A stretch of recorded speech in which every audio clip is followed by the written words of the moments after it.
Hello there, and welcome to Science for Sleep, where curiosity settles into something soft and easy, and where enormous questions can drift gently through your thoughts without stirring anything too sharply. Tonight we're taking a slow step into a part of the universe that can feel almost too large to imagine, yet we'll explore it in a way that lets you unwind rather than puzzle or strain. You and I are going to look at two of the most unimaginably heavy objects ever found, TON 6-18 and Phoenix A, and we'll see what it really means for something to be that big, that dense, and that far beyond the kind of size we usually picture when we think of stars or planets or galaxies. These two black holes aren't just massive. They challenge the ordinary sense of scale we carry around. And while that might sound like the kind of thing that could keep you wide awake with questions, I promise we'll ease into it slowly enough that your mind can absorb everything without needing to hold on too tightly. Before we move any deeper into these distant giants, I'd love to know where you happen to be listening from tonight. Are you tucked under blankets, maybe with the lights dimmed and the room settled into that calm stillness that only happens once the day finally releases its grip? Or maybe you're listening on a couch somewhere, or in a chair, or even during a quiet moment before you fall asleep. Wherever you are, I hope it feels comfortable. It's always interesting to imagine people across so many places listening at the same moment, each of us with our own bit of sky outside, our own time of day or night, and our own small corner of the world. What time is it where you are right now? It feels fitting to ask that when we're about to talk about something as large and slow-moving as black holes, which don't really care about hours or minutes, or the schedules we follow every day. And if this helps you settle down, or gives you something soothing to lean your thoughts against, I'd be grateful if you'd like the video or subscribe. It helps this small space of quiet exploration reach others who might want something peaceful to end their day with. Nothing urgent, of course, just something gentle and supportive. So let's begin this slow walk toward two objects that sit so far from everyday experience that it's almost impossible to imagine them as real. But they are real. They're out there, shaping their surroundings in ways that defy simple comparison. TON 618 and Phoenix A. Two names that sound almost like characters from a story, but in truth they belong to some of the largest known black holes in the observable universe. One of them is so old and bright that we see it as it was billions of years ago, shining from a time when galaxies were just beginning to settle into their shapes. The other is buried deep within a galaxy cluster, sitting in the middle of a region filled with gas and stars that swirl around it with remarkable patience. Each of them gives us a chance to understand something about the limits of size and gravity, and how the universe builds structures so enormous that even our best comparisons can feel small. If you imagine a black hole at all, you might picture a dark sphere pulling in light and matter, with a gravity so strong that nothing can escape. That image isn't wrong, but with objects like TON 618 and Phoenix A, the idea of a black hole becomes something much larger. Their event horizons, the boundaries where escape becomes impossible, stretch across distances so wide that calling them wide doesn't really convey much. When you hear numbers like billions of solar masses, it's easy for the words to pass by without landing. Our minds aren't built to handle scales like that, so we'll approach it gradually. We don't need to rush into the math or the measurements, we'll just sink deeper into the idea one piece at a time. TON 618 sits in a part of the universe that is still glowing in its early stages when we observe it. Because of the speed of light and the distance involved, we aren't seeing TON 618 as it is today, we're seeing it as it was long ago, during a period when galaxies were actively forming and when supermassive black holes could feed on enormous amounts of gas around them, creating quasars that shone across billions of light years. TON 618 is the engine of one of those quasars. Even though the black hole itself is invisible, the matter spiraling around it becomes so hot and energetic that it produces incredible brightness. That brightness is one of the main reasons we can detect TON 618 at all. In a way, it announces itself just by eating, which is something black holes tend to do quite efficiently when the circumstances are right. Phoenix A, on the other hand, sits in a more mature part of the universe, not quite as ancient as the region where Ton 618 appears. Phoenix A lies in the centre of the Phoenix cluster, a cluster of galaxies drawn together by gravity and filled with clouds of hot gas. At the centre of one of those galaxies is Phoenix A, a black hole massive enough to anchor the region around it. The environment is different from Ton 618's early universe quasar setting. Phoenix A's surroundings are shaped by gas cooling, stars forming, and the steady influence that large black holes exert over enormous distances. While Ton 618 blazes through time as something bright and energetic, Phoenix A sinks into its place as a slow, heavy presence in a crowded cosmic neighbourhood. But we're not comparing them yet. Before we do that, it's helpful to understand what it means for either of them to be considered large. Even our own Milky Way has a central black hole that we think of as pretty massive, and yet next to these two giants, it's closer to a lightweight. Sagittarius A, the black hole at the centre of our galaxy, contains around 4 million solar masses. That sounds enormous until you consider that Phoenix A is hundreds of times more massive, and Ton 618 is thousands of times heavier still. It's an increase that doesn't just double or triple or grow in some comfortable familiar way. It leaps. It scales upwards so drastically that the numbers no longer reflect anything we've personally seen or touched. It's one thing to imagine a star with mass. It's another thing entirely to imagine millions of stars combined into one object, and then billions, and then more. Ton 618 and Phoenix.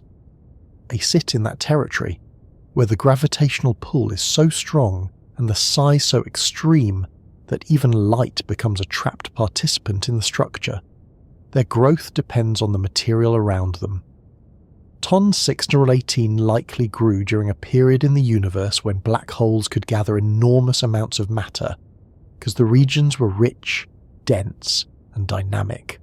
Phoenix A, by contrast, seems to have grown in a quieter but still substantial environment, gradually pulling in material from the cluster around it over immense spans of time. Thinking about all this can feel overwhelming if you try to grasp it in one sudden leap. Instead, it helps to imagine these objects the way we might imagine distant mountain ranges. You don't need to define every ridge or measure every slope to understand that the mountains are large. You only need to take in the sense of their presence. Ton 618 and Phoenix each have a presence in the universe. Ton 618 is distant, ancient, visible, not because the black hole itself shines, but because the material orbiting it does. Phoenix A is deep within a cluster, influencing its environment through gravity in a slower, steadier manner. They exist in different parts of the cosmos and different periods of cosmic history, yet they share one trait. They challenge our understanding of size. This isn't the kind of comparison that needs to be rushed. We'll take our time and let each piece settle. The numbers will make more sense if we ease into them. Their distances, their masses, their environments, their ages. Each of these details helps form a clearer picture. And just as with anything large and unfamiliar, it's easier to absorb the information gradually, rather than trying to hold the entire concept in your mind at once. So we'll continue in a steady way, letting the scale of these objects open up gently. The comparison between Ton 618 and Phoenix A isn't about declaring a winner. It's about understanding what size means in cosmic terms, and as we continue, everything will tie together in a way that makes these distant giants feel less abstract and more like real structures that exist in a universe we are part of. When you start thinking about black holes on the scale of Ton 618 or Phoenix A, it helps to begin by grounding the idea of a black hole in something familiar, before stretching it into something far larger than ordinary examples ever prepare us for. Most people hear the term and picture a dark sphere pulling everything inward, a sort of cosmic drain where matter disappears. While that image is partly accurate, it's only a starting point. A black hole isn't really a hole or a sphere in the simple sense. It's a region in space defined by gravity strong enough that nothing inside a certain boundary can escape, not even light. That boundary is what matters most when we talk about size. It's called the event horizon, and its radius sets the scale for what we mean by big or small in the context of black holes. For the kinds of black holes found when stars collapse, the ones with masses a few times that of our Sun, the event horizons are relatively small compared to the distances between objects in space. They might span tens of kilometers, maybe a bit more. That scale is impressive if you imagine all that mass packed into such a tiny region, but it still feels manageable compared to the broader universe. But when black holes accumulate large amounts of matter over long periods of time, gas, dust, stars, sometimes even other black holes, the event horizon expands. And it doesn't just expand gradually, it grows according to mass, and mass can grow dramatically depending on the environment. A stellar black hole might be the size of a town or small city. A supermassive black hole like the one in the centre of the Milky Way is more like the size of a planetary orbit. That shift alone feels steep. Going from a few dozen kilometres to a region the size of Mercury's orbit shows how dramatically black holes can scale. But even then, we're still not close to the territory occupied by TON 618 or Phoenix A. Those two sit in a category that stretches so far beyond typical examples that the word supermassive starts to feel narrow. These are not simply black holes at the centres of large galaxies. They are black holes that define their entire regions, shaping the behaviour of everything around them on massive, sometimes cluster-wide scales. To understand why these black holes become so large, it helps to imagine their growth not as a sudden leap, but as a long, steady process spanning millions or billions of years. A black hole grows by pulling matter inward, but matter doesn't simply fall straight in. It forms a rotating disk around the black hole, because the gas and dust have angular momentum. This disk heats up as the material spirals closer, reaching temperatures so high that it emits radiation. When that radiation is intense enough, the black hole becomes visible as a quasar. TON 618 is one of these. It shines brightly because the gas near its event horizon produces extraordinary amounts of light as it moves through the disk. Phoenix A grows more quietly because it sits inside a galaxy cluster, where gas can settle toward the centre over long time scales. The cluster environment provides a reservoir of material, though the growth rate is shaped by many factors: the cooling of the gas, the structure of the galaxy cluster, and feedback processes that can either slow or enhance the accumulation of mass. Even though Phoenix A doesn't shine as a quasar in the way TON 618 does, its growth can still be significant. The black hole slowly captures gas, or merges with other black holes when galaxies collide inside the cluster. Over long enough periods, those processes add up. It's this accumulation, performed over immense stretches of time, that allows certain black holes to reach truly colossal sizes. The event horizons of these giants no longer resemble anything compact. They stretch outward into structures that could swallow solar systems many times over. To picture what it means for a black hole to be that large, think of the distance from the Sun to Pluto.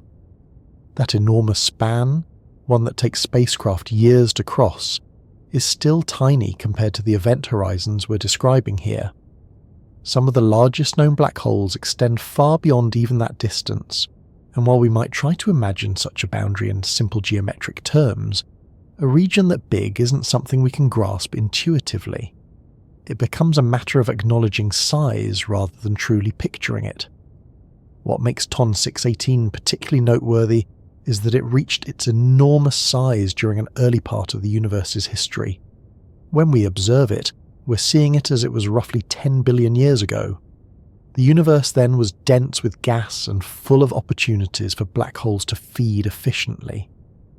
TON 618 appears to have taken full advantage of those conditions. It accumulated mass at a rate that might not be possible today. That rate allowed it to grow into one of the most massive black holes ever identified. Because the light from TON 618 has taken so long to reach us, we don't know exactly how large it is now. It could be even more massive, or its growth might have slowed. Either way, the fact that it reached such a size so early is one of the reasons it stands out. Phoenix A represents a different path to becoming colossal. It didn't need early universe density or quasar-level feeding. Instead, it grew by residing in a cluster where gravitational interactions bring galaxies together. When galaxies merge, their central black holes have a chance to merge as well. Over billions of years, a black hole can experience multiple mergers, each adding to its mass. On top of that, the hot gas in galaxy clusters can cool and sink toward the center, providing additional material for growth. Phoenix A's environment gives it access to a more stable supply of matter, compared to black holes in isolated galaxies. Black holes become colossal not just because they pull in matter, but because they do so in environments that continually support that growth. Without that support, a black hole remains relatively small. With it, it becomes something that can distort an entire region of space. The process itself is slow but relentless. Gas flows inward, stars drift too close, smaller black holes fall toward the center during mergers. Each contribution adds to the total mass, slowly expanding the event horizon. It's difficult to compare these processes to anything we experience directly. We're used to objects growing in ways that make sense to the human brain. Plants grow from seeds, animals grow from infants, even stars grow by gathering material from surrounding gas clouds. But black holes grow in a way that feels more like accumulation than development. There is no structure inside to fill. The event horizon isn't a physical surface, it's simply the boundary defined by gravity. When a black hole gains mass, that boundary expands. That expansion is the growth we talk about. The interior remains hidden, and the process is more about how space curves around the object than about any addition to a physical body. The transition from black holes of ordinary mass to ones on the scale of TON 618 and Phoenix A doesn't happen in a single step. It happens over many orders of magnitude. A stellar black hole might grow slightly by pulling in gas from a failing star or from a nearby companion. A larger black hole forms when galaxies merge. A larger one still forms when multiple mergers happen across clusters. By the time you reach the kinds of black holes that anchor massive galaxies or entire clusters, the masses increase not by 10 or 100 but by millions or billions. That kind of increase reshapes the space around the black hole so dramatically that even stars at great distances can be influenced. When discussing colossal black holes, another factor becomes important: the relationship between mass and radius. If you double the mass of a black hole, the radius does not double. It increases in direct proportion to mass. This means the event horizon of a billion solar mass black hole is 1,000 times the radius of a million solar mass black hole.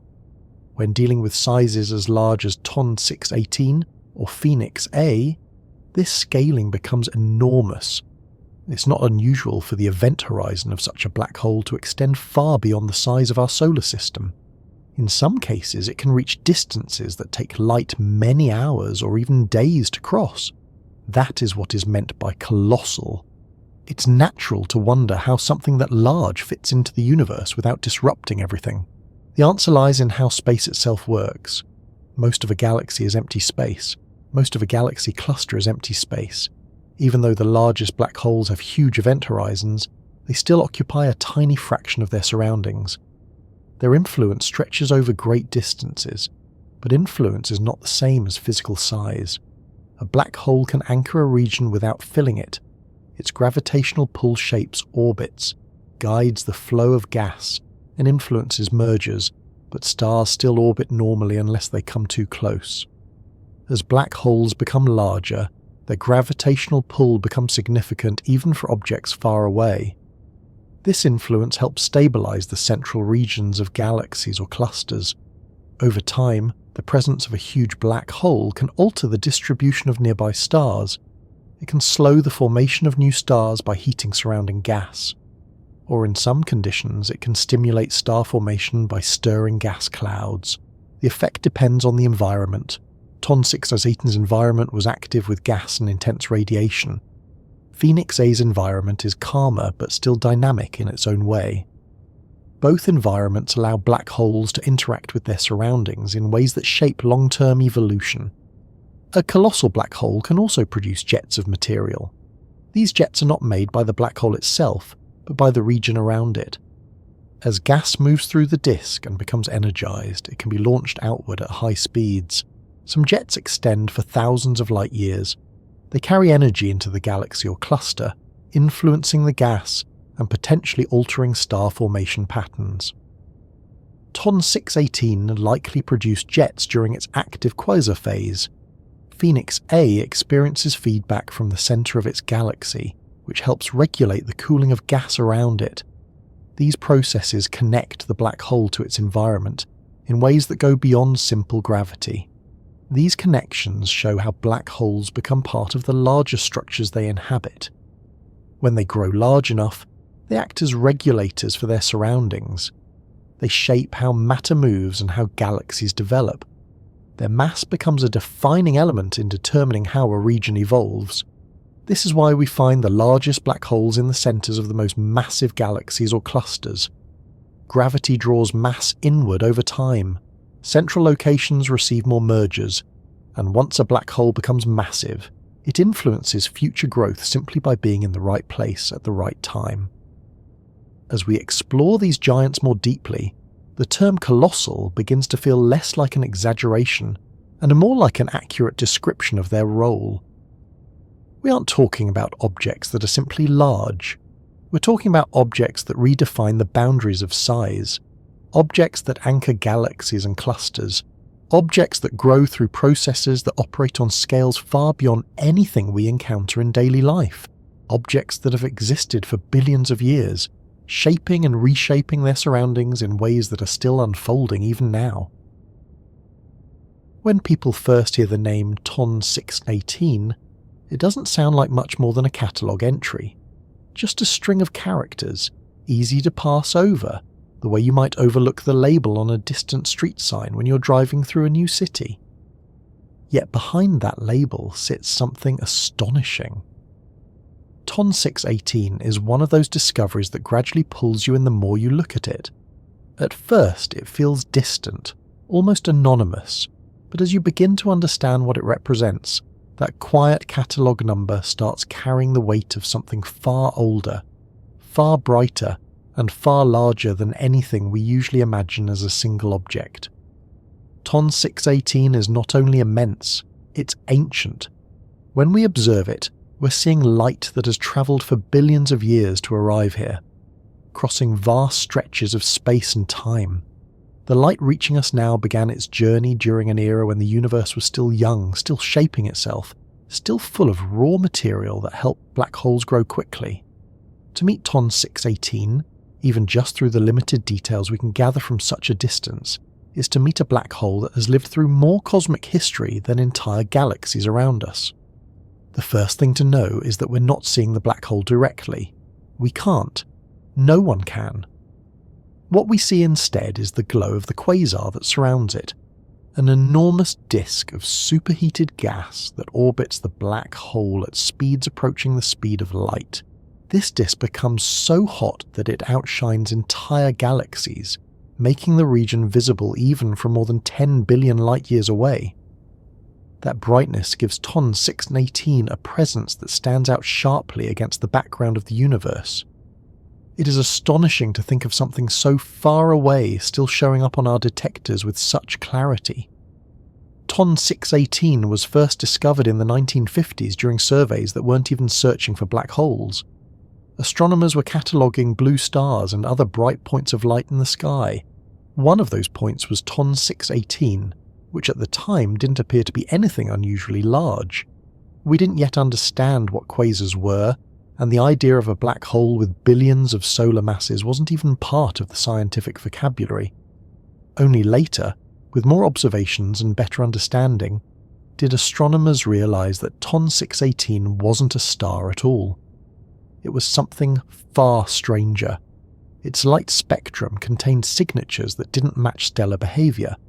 Instead, the signatures revealed enormous redshift, showing that the object was incredibly far away and incredibly luminous for something at that distance.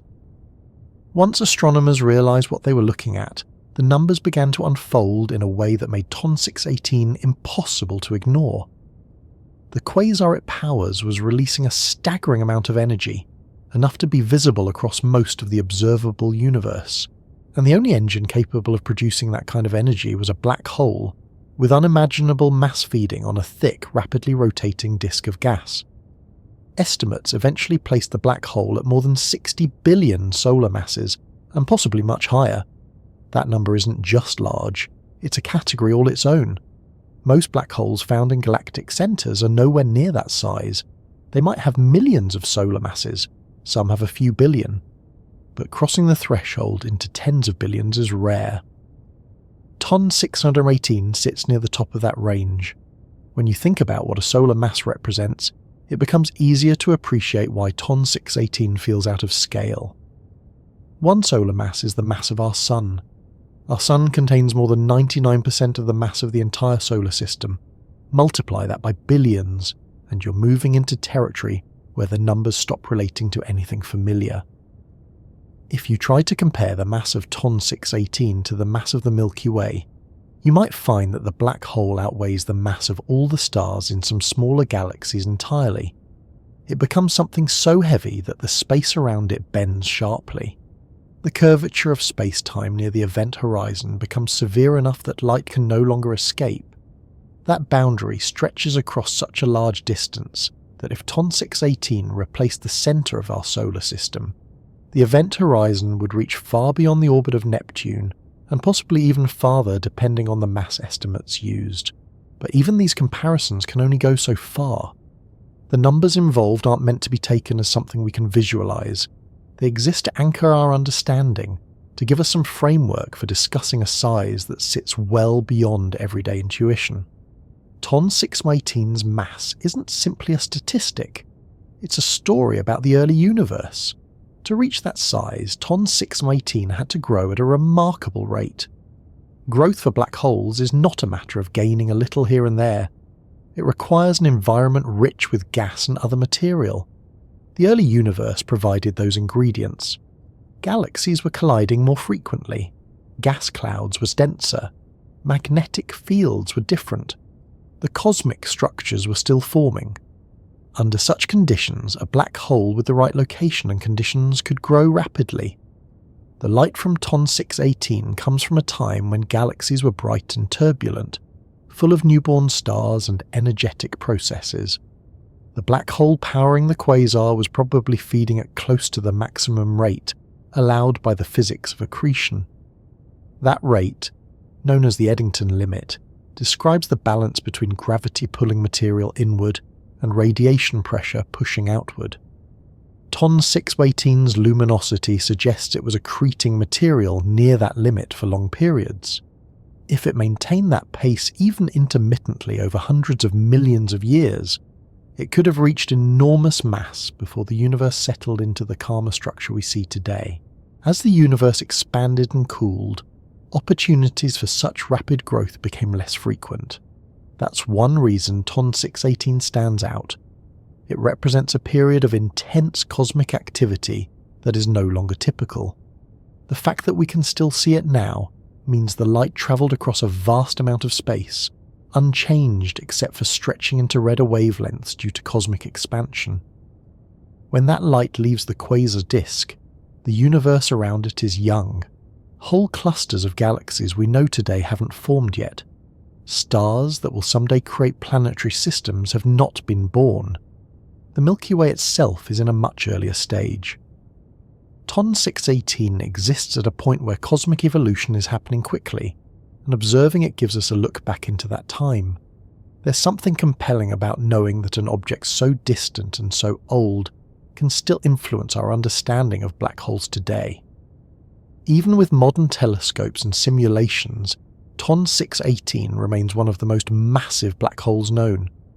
Every time astronomers revisit the data, they refine the mass measurements and examine the quasar's behaviour.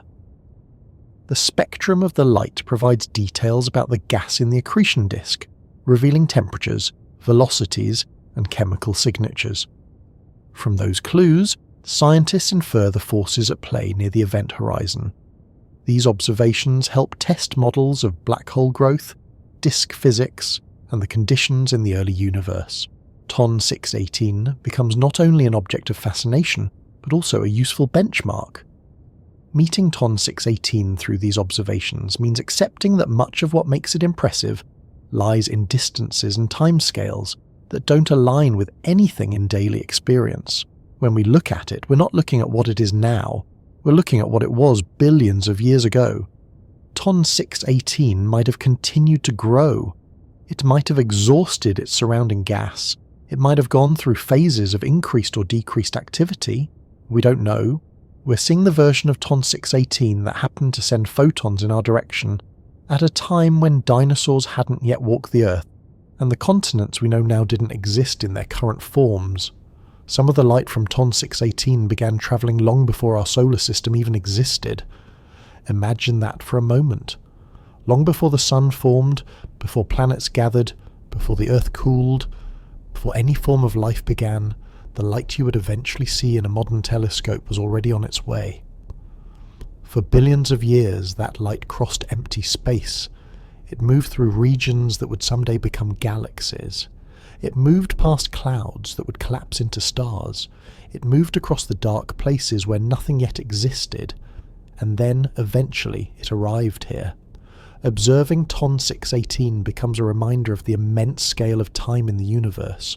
The quasar powered by TON 618 is also an example of how black holes, despite their name and reputation for darkness, create some of the brightest phenomena in the cosmos.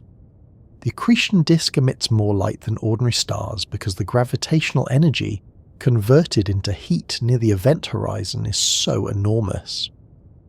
This brightness doesn't last forever. Eventually the gas supply diminishes and the quasar fades. TON 618 may no longer be as bright now as it appears in the light we observe. It might be a quieter black hole, sitting at the centre of a galaxy that has changed dramatically since those early days. The fact that we can only observe it through ancient light adds a layer of mystery to its current state. Even though we can't see TON 618 directly, the quasar surrounding it reveals enough detail to make a clear impression. The broad emission lines in its spectrum show gas moving at incredibly high speeds. Those lines spread out because the gas rotates rapidly. The shape and width of those spectral lines help estimate the mass of the black hole. This method isn't perfect, but it's the best tool available for black holes at such extreme distances. The numbers these analyses produce consistently place TON 618 among the most massive black holes ever measured. Thinking about TON 618 as a real object means accepting that it isn't just a distant point of light. It's a structure with scale, with history, and with a physical influence on its region of the universe. The galaxy surrounding TON 618 would have been shaped by the quasar's radiation. The gas in that galaxy would have been heated and stirred. Star formation might have been suppressed or triggered in certain regions depending on the energy flow. The black hole existed as a central anchor, guiding the evolution of the galaxy around it. Even though we can't see the galaxy clearly, the quasar gives enough hints to suggest that it was large and dynamic. Meeting TON 618 is also about recognizing its role as a marker for the early growth of black holes. The existence of such a massive black hole so early after the Big Bang challenges models of black hole formation. It forces scientists to consider how black holes could grow so quickly.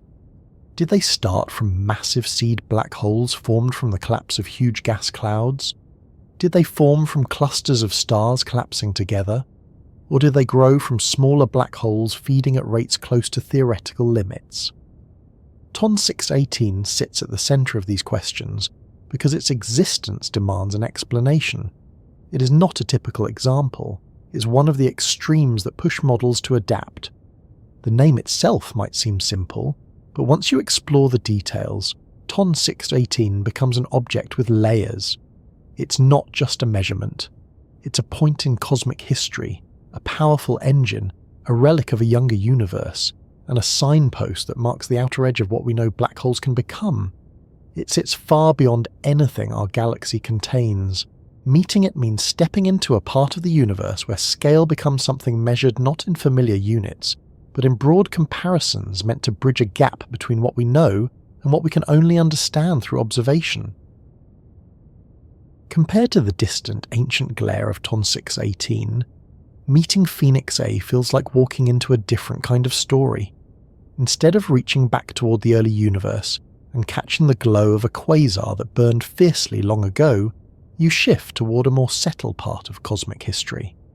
You're not looking at the universe in its youth, you're looking at something that formed later, developed gradually, and lives in a quieter neighbourhood, at least by cosmic standards.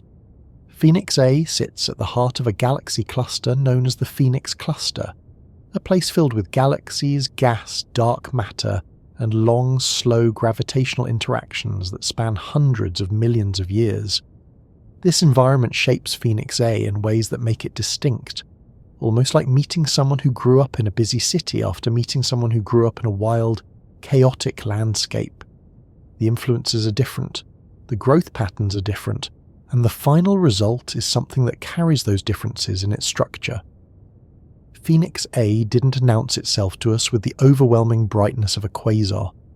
There was no blinding disk of radiation screaming across billions of light years.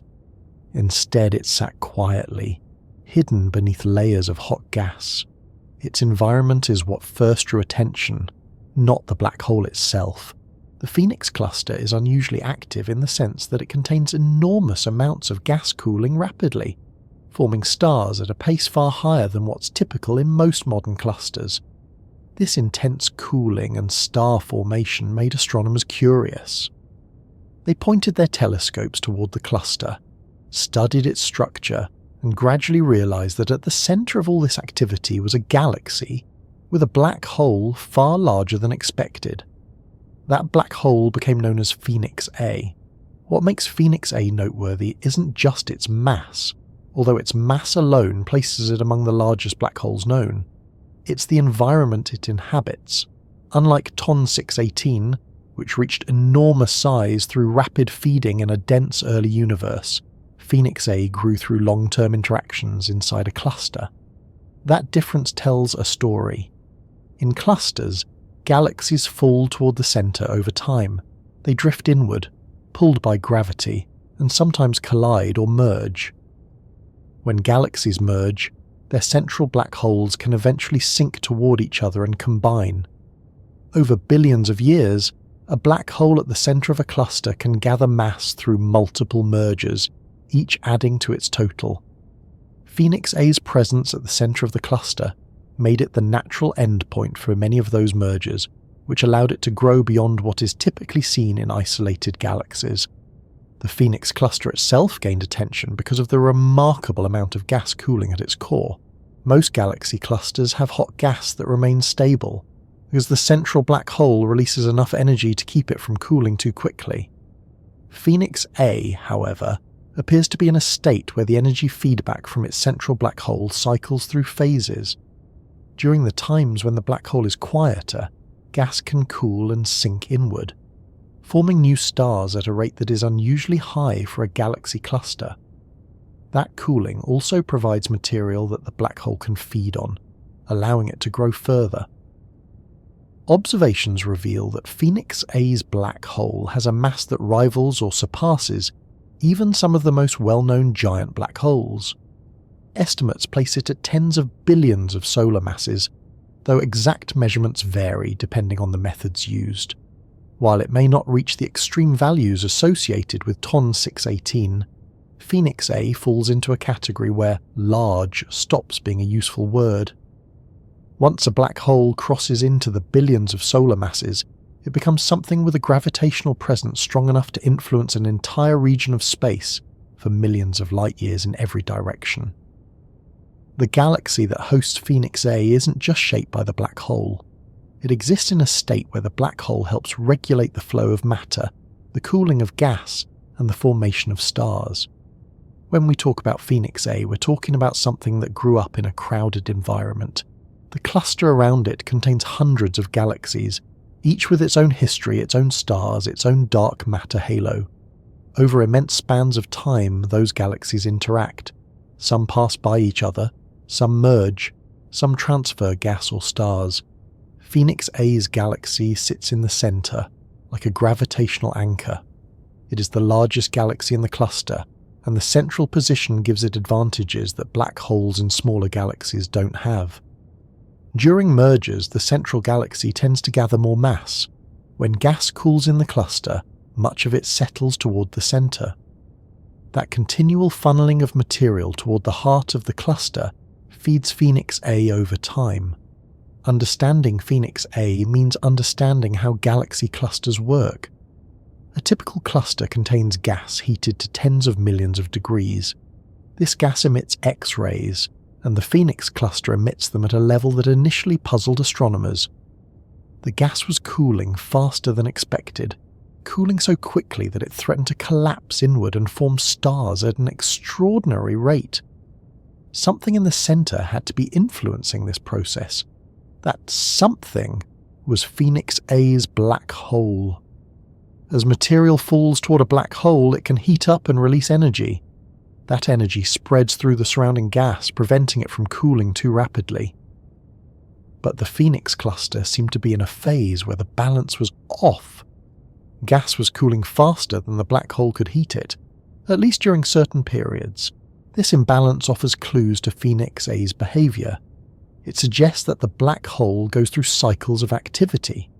During quieter periods, gas cools, flows inward, and fuels star formation. That same inflow eventually feeds the black hole. As the black hole consumes material, it becomes more active, releasing bursts of energy that push back against the cooling gas. These cycles create an ebb and flow that shapes the cluster's core. Phoenix A's mass results from countless cycles like this, spread across hundreds of millions of years.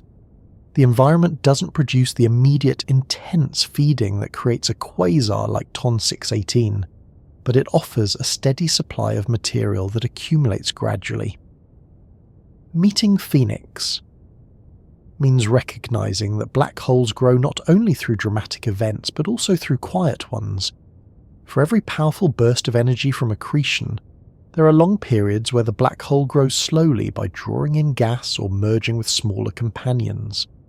The calm, steady environment allows the black hole to increase its mass over timescales so long they're difficult to imagine. If you think about how long 1 billion years is, and then imagine that growth happening over several billion years, you begin to understand how Phoenix A reached its current state. Another aspect of Phoenix A that stands out is the role it plays in regulating the cluster. When a black hole becomes large enough, it influences not just its host galaxy, but the entire surrounding environment. In the Phoenix cluster, the black hole's energy output shapes the rate of cooling, star formation, and gas movement. Without that influence, the cluster would look very different. The balance between cooling gas and black hole heating creates a system where star formation can surge during cooler periods, then slow down when the black hole heats the gas again. Phoenix A sits at the heart of these processes. Its presence is not passive. It actively contributes to the cluster's structure and evolution. Observations of Phoenix A have revealed features associated with active black holes. Cavities appear in the hot gas around the galaxy's center, voids where jets or outflows from the black hole pushed material aside. These cavities act as markers of past activity. They show where energy has been injected into the surrounding environment. The size and shape of these cavities help astronomers estimate how powerful the black hole's outbursts have been. Phoenix A's cavities indicate significant activity, though the black hole does not appear to be in its most active phase right now based on the light we observe. When astronomers consider the mass of Phoenix A, they use multiple lines of evidence. They observe the motion of stars close to the black hole. They measure the distribution of gas. They examine the X-ray emission from the cluster. These combined observations help approximate how much mass is required to produce the gravitational effect seen.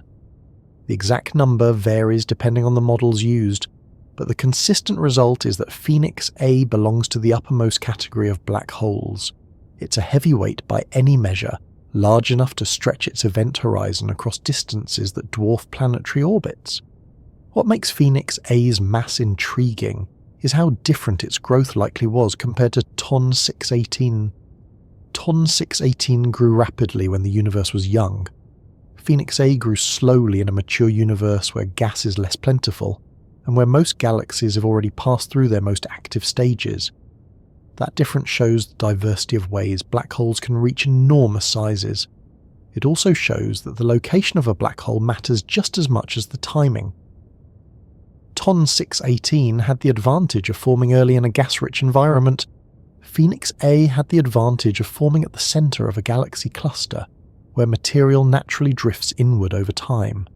They are two examples of the same phenomenon expressed under different conditions, but Phoenix A in particular demonstrates how black holes can remain influential long after the universe's most active period. Phoenix A doesn't shine with the dramatic brightness of a quasar. It doesn't reveal itself through the intense radiation associated with rapid accretion. Instead, it sits at the centre of a system where slow but steady processes build mass and shape the surroundings. Another reason Phoenix A stands out is the way it interacts with the cooling gas around it. The Phoenix cluster has one of the highest cooling rates of any known cluster. That means gas is losing heat quickly enough to form stars at a rapid pace. This cooling is partly offset by feedback from Phoenix A, but not completely. This imbalance is part of what makes the cluster so interesting. It represents a rare situation where the central black hole may not be injecting enough energy to fully regulate its environment. That imbalance allows star formation to proceed at a rate far above what is typically seen in cluster environments. For scientists studying the relationship between black holes and their surroundings, Phoenix A provides a valuable example. It shows how black holes and their clusters can influence each other in complex ways. It challenges assumptions about how much energy is needed to balance cooling. It helps refine models of cluster evolution, and it gives us a chance to see a system where the central black hole is both incredibly massive and still deeply connected to the flow of gas and stars around it. Meeting Phoenix A means accepting that not all giants announce themselves loudly. Some grow quietly, hidden behind layers of hot gas. Some accumulate mass not through dramatic bursts of activity but through long, steady processes, and yet the final outcome can match or approach the extremes produced by the early universe. Phoenix A is an example of slow, persistent growth building something that rivals the result of rapid, early feeding. Understanding how black holes grow means stepping into a process that unfolds slowly, steadily, and with a kind of patience that the universe itself seems comfortable with. Unlike stars or planets, which have clear physical sizes and surfaces, black holes expand through the accumulation of mass that falls toward them. Their growth is defined by gravity and the behaviour of the material around them, not by visible structures we can observe directly. When we talk about how they grow until they begin reshaping their own environments, we're really talking about the way matter behaves under extreme conditions and how long-term interactions create changes far greater than the individual steps that produce them. The earliest seeds of black holes form in a few different ways, and these origins shape their initial potential for growth. Some begin with the collapse of massive stars at the end of their lives. These stellar black holes are small compared to the giants we've been discussing. They might contain a few solar masses, or a few dozen at most. Others may form from the direct collapse of enormous clouds of gas early in the universe's history. These direct collapse black holes start out far larger, giving them a head start in environments rich with material. Some might even form from the collapse of extremely massive stars that existed only in the earliest generations of the universe. Whatever their beginnings, their growth depends on the availability of matter around them. When a black hole encounters gas, dust, or other material, the matter rarely falls straight into the event horizon. Instead, it orbits the black hole, flattening into a disk due to angular momentum. This disk is called an accretion disk. As gas particles in the disk collide with each other, they heat up. The friction and compression create temperatures so high that the disk emits intense radiation. This emission can be powerful enough to outshine entire galaxies if the black hole is feeding rapidly. That brightness is what allows us to see quasars, including the one powered by TON 618. The accretion disk doesn't last forever. It depends on the availability of surrounding gas, but while it lasts, it becomes the main engine of black hole growth. Growth through accretion follows certain physical limits. One of the most important is the Eddington limit, which defines how much material a black hole can consume at a given time, before the radiation it produces pushes material away faster than gravity can pull it inward. If a black hole grows too quickly, the radiation pressure builds up and pushes back against the inflowing gas, reducing the accretion rate. This balance creates a kind of natural speed limit on growth. But in regions with dense gas, even growth at the Eddington limit can produce enormous mass increases over millions of years. Imagine a black hole feeding steadily for tens or hundreds of millions of years in a region where gas continues to flow inward. Even if the black hole grows at the maximum allowed rate, the amount of mass it accumulates becomes significant. Over these long stretches of time, the black hole expands its event horizon outward. The space around it becomes increasingly dominated by its gravitational influence. Stars closer to the center of the region gradually shift their orbits. Gas clouds stretch and compress as they fall toward the center. The growing black hole becomes a defining element of the galaxy's core. Another way black holes grow is through mergers. When galaxies interact or collide, their central black holes gradually fall toward each other. At first, they orbit at large distances, but over time, the emission of gravitational waves causes them to draw together. Eventually, they merge into a single, larger black hole. This process, although incredibly slow compared to human timescales, adds significant mass. In clusters where galaxy mergers are frequent, central black holes can grow substantially through this mechanism. Phoenix A is an example of a black hole whose growth has been shaped by mergers across long stretches of time. The galaxy sits at the center of a cluster where galaxies fall inward due to gravity. Each galaxy has its own central black hole, and many of those black holes eventually merge with the one at the center. These mergers don't produce the bright display associated with accretion. They add mass quietly, but their contribution can be enormous. Over billions of years, this slow, steady addition of mass helps create a giant like Phoenix A. Accretion and mergers often work together. A black hole that grows through mergers might find itself surrounded by leftover gas from the interacting galaxies, providing new material to feed on. Similarly, a black hole with an active accretion disk might help pull satellite galaxies inward, increasing the likelihood of future mergers. The processes reinforce each other, creating a feedback cycle that becomes increasingly influential as the black hole becomes larger. As black holes accumulate mass, their gravitational pull extends farther outward. While their event horizons mark the boundary beyond which nothing can escape, their gravitational influence stretches much farther. Stars that orbit near the growing black hole experience changes in their paths. Gas clouds find their motion altered. The black hole becomes the central anchor of its region. In a galaxy cluster, the influence extends to the surrounding hot gas. This gas is held in place by the collective gravity of the cluster, but the central black hole plays a key role in how that gas cools, heats, and moves. The growth of a black hole also affects the accretion disk itself. As mass increases, the gravitational potential increases. Gas falls inward faster, heating up more intensely, producing more radiation.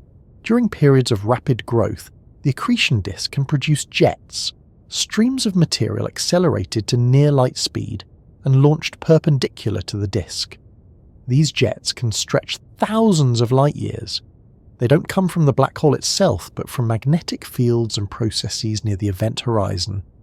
The jets carry energy away from the center, heating the surrounding gas and influencing the environment far beyond the black hole. These jets, along with the radiation from the accretion disk, participate in what astronomers call feedback. Feedback refers to the way a black hole influences its environment through energy output. For example, when gas in a galaxy cluster cools too quickly and starts to flow inward, the black hole may begin feeding more rapidly. The increased accretion produces jets and radiation that heat the gas, slowing the cooling. This prevents gas from collapsing and forming too many stars. In some clusters, this balance is stable. In others, like the Phoenix cluster, the balance shifts. Phoenix A's feedback isn't always strong enough to counteract the rapid cooling of the cluster's gas, which allows the central galaxy to form stars at a rate that's unusually high. Understanding how black holes grow also means understanding the limits of growth. Eventually, the supply of material around a black hole can diminish. Gas might be consumed or blown outward. Nearby stars might stabilize in orbits that keep them at a safe distance. In isolated galaxies, this often happens once the black hole has used up the densest material in its surroundings. Growth slows, and the black hole enters a quieter phase. But in clusters, where material continues to drift inward over long periods, growth can persist. Phoenix A is an example of this continued growth. TON 618 represents the other extreme. It grew rapidly in a universe where gas was abundant. The early cosmic environment allowed quasars to shine brightly. The black hole consumed enormous amounts of material before the universe expanded enough to thin out the gas supply. TON 618 may have gone through phases of extreme brightness, during which its accretion disk released energy that affected its host galaxy. As gas heated and cooled, the galaxy's structure changed. The black hole shaped the evolution of its surroundings not through subtle cycles, but through powerful bursts of radiation. When black holes grow large enough, they reshape their neighborhoods in ways that go far beyond gravitational pull. They regulate the flow of gas in galaxies. They determine where stars can form and where gas will remain too hot. They create cavities in clusters by pushing gas outward through jets. They produce shock waves that ripple across vast distances. These effects aren't visible in the sense that we can see them directly, but they show up in measurements of temperature, density, and motion. And astronomers analyze the shapes and structures of X-ray emitting gas in clusters to determine where energy was injected. They study the motions of stars to see how their orbits have been altered. They examine the spectra of galaxies to detect changes caused by the central black hole's influence. Black holes also grow by capturing stars that wander too close. When a star approaches the event horizon, tidal forces can tear it apart. The debris forms a temporary accretion disk, producing a burst of radiation as it falls inward. These events, known as tidal disruption events, contribute small amounts of mass compared to mergers or long-term accretion, but they still matter. Over immense timescales, many small contributions add up. A growing black hole can also capture dark matter, though the process is less efficient than capturing ordinary matter. Dark matter doesn't interact through electromagnetic forces, so it doesn't form accretion disks. It passes through the black hole's region unless gravitational interactions cause it to fall inward. This process is slow and contributes less mass than accretion, but in clusters rich with dark matter, it can still play a role over billions of years. As black holes grow, they influence the distribution of stars in their host galaxies.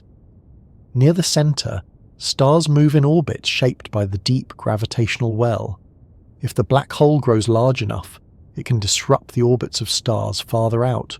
In some galaxies, the central region becomes depleted of stars because the black hole's gravitational interactions scatter them outward. This creates a core where star density is lower than expected. Observations of such cores give astronomers clues about the history of black hole growth. The incredible thing about black holes is that, even though they don't have physical surfaces, their presence changes the structure of everything around them.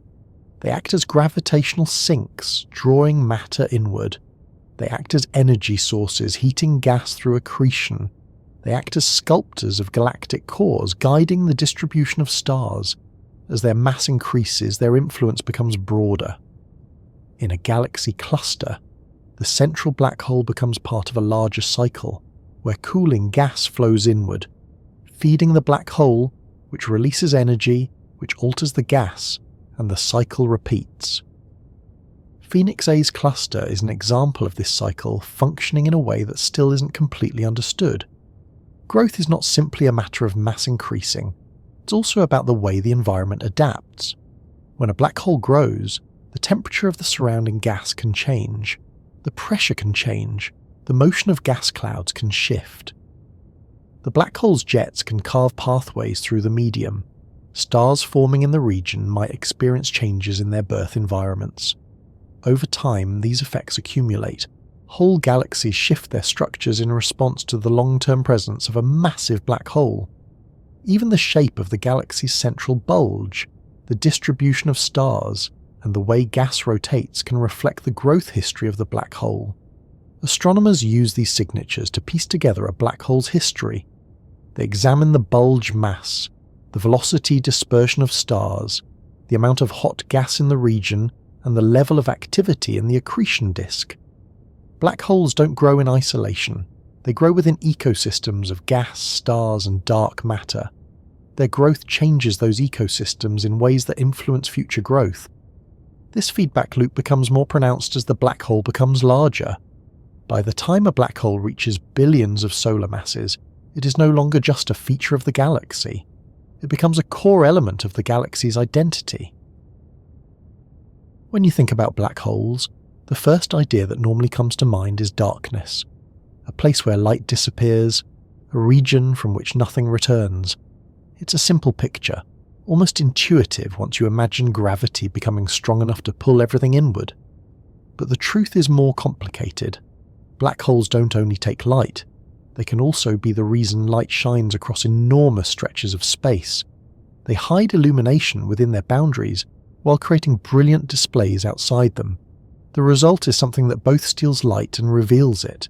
That dual nature is part of what makes black holes so fascinating, especially when you're looking at giants like TON 618 and Phoenix A. Light is drawn inward when it gets too close to the event horizon. That's the boundary where escape becomes impossible. But before light reaches that boundary, it can behave in ways that are both surprising and informative. Light from gas orbiting a black hole becomes part of the story we interpret when we try to understand how large the black hole is, how fast material is spinning around it, and how much matter is falling inward. The light produced by the accretion disk becomes the marker of a black hole's activity. Without that light, many distant black holes would remain invisible. TON 618, for example, would never have been discovered if not for its brilliant quasar. This light does not originate from inside the black hole. It comes from matter outside the event horizon, heated to extraordinary temperatures through compression, friction, and motion. As gas spirals inward, it releases gravitational potential energy in the form of heat and radiation. This process continues until the gas crosses the event horizon, and everything beyond that point disappears from view. The black hole itself gives no light, but the disk around it can be so bright that it becomes one of the most luminous objects in the universe. With TON 618, the quasar it powers shines across distances so enormous that the light arriving here began its journey when the universe was much younger. That light reveals the behavior of gas orbiting the black hole at speeds close to the speed of light.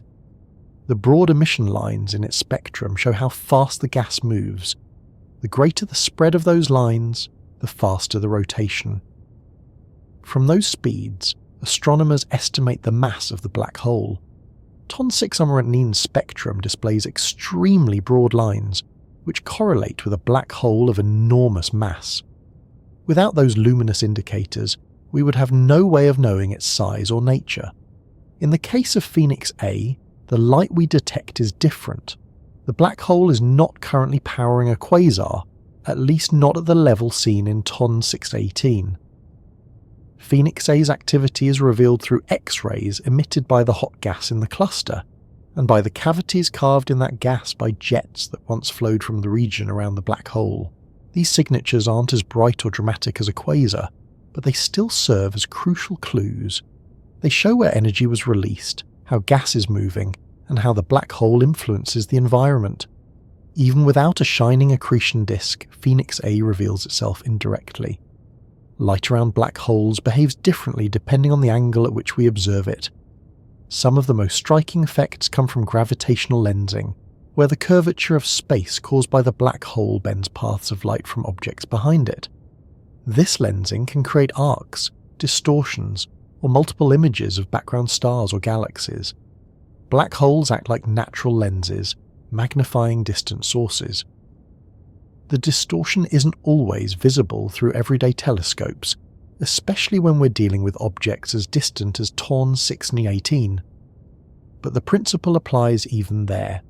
Light passing near the black hole bends sharply. That bending becomes part of the system's behaviour even if we can't resolve the distortions directly. This bending of light is one of the reasons black holes are often depicted as spheres surrounded by warped rings or arcs. When matter in the accretion disk emits radiation, that radiation travels outward, but the paths curve due to gravity. Some light that would otherwise move away from us bends across the top or bottom of the black hole. Some light orbits it briefly before escaping. The result can be a region with bright, distorted arcs of illumination. Images produced by simulations show this effect clearly. The first direct image of a black hole, released by the Event Horizon Telescope collaboration, displayed this ring. It offered a glimpse of how gravity bends light near the event horizon. Black holes also reveal themselves through jets. These jets appear when magnetic fields in the accretion disk channel some of the material away from the black hole at high speeds. The jets don't come from the black hole itself, but from regions just outside the event horizon, where magnetic fields and rotating plasma interact. They can stretch for thousands or even millions of light years, depending on the black hole and its environment. TON 618 likely produced powerful jets during its quasar phase. Those jets would have influenced the gas in its galaxy, pushing some material outward, slowing star formation in some regions while perhaps helping trigger it in others. In a cluster like the one hosting Phoenix A, jets play a different role. They transfer energy into the surrounding hot gas, preventing it from cooling too quickly. That energy injection creates cavities, shock waves, and temperature variations. Even when the black hole itself is not shining brightly, the effects of past jets remain visible. These signs show how the black hole revealed itself in earlier periods of activity. Phoenix A's cluster contains evidence of such episodes. The cavities visible in X-ray images are shaped by interactions between the jets and the gas. Without those jets, the gas would cool too quickly, form stars rapidly, and change the structure of the cluster. Phoenix A's influence helps maintain a balance, even if that balance is imperfect. Light also plays a role in understanding how black holes evolve. When gas falls toward the black hole, the radiation produced can push back against inflowing material. This radiation pressure influences the rate of accretion. For quasars like the one powered by TON 618, the brightness reaches the Eddington limit or comes close to it. The Eddington limit is the point where the outward pressure of radiation balances the inward pull of gravity. If a quasar tries to exceed this limit, the radiation pushes material outward, slowing accretion. This mechanism ensures the growth rate doesn't become too extreme. It doesn't prevent a black hole from growing, but it guides how quickly growth occurs. This balance between radiation and gravity becomes part of the story behind how black holes shape their neighborhoods. The light they reveal can regulate how gas moves. If a quasar becomes too bright, the light heats nearby gas, pushes it away, and reduces the amount of material available for future growth. This self-regulating system helps explain why black holes don't grow infinitely fast. It also helps explain why some black holes, like TON 618, grew rapidly only during specific periods when conditions allowed high accretion rates. The light produced by accretion disks also helps scientists study chemical compositions of the gas. Emission lines in the spectrum reveal the presence of elements such as hydrogen, helium, carbon, nitrogen, or oxygen. These elements offer clues about the history of the galaxy hosting the black hole. For TON 618, the high redshift shifts these lines toward longer wavelengths, but the pattern still reveals important characteristics. It shows the galaxy was undergoing star formation and chemical enrichment even at that early time. This enrichment influenced the gas feeding the black hole. The observations helped scientists understand what early galaxies were like, how they evolved, and how their central black holes grew. In Phoenix A's cluster, the light revealed through X-rays provides information about the temperature, density, and metallicity of the gas. From these properties, scientists infer how long the gas has been cooling, how fast stars are forming, and how much energy the central black hole has injected into the region. Even though Phoenix A doesn't show the bright optical display of a quasar, it produces light in other wavelengths that are just as revealing.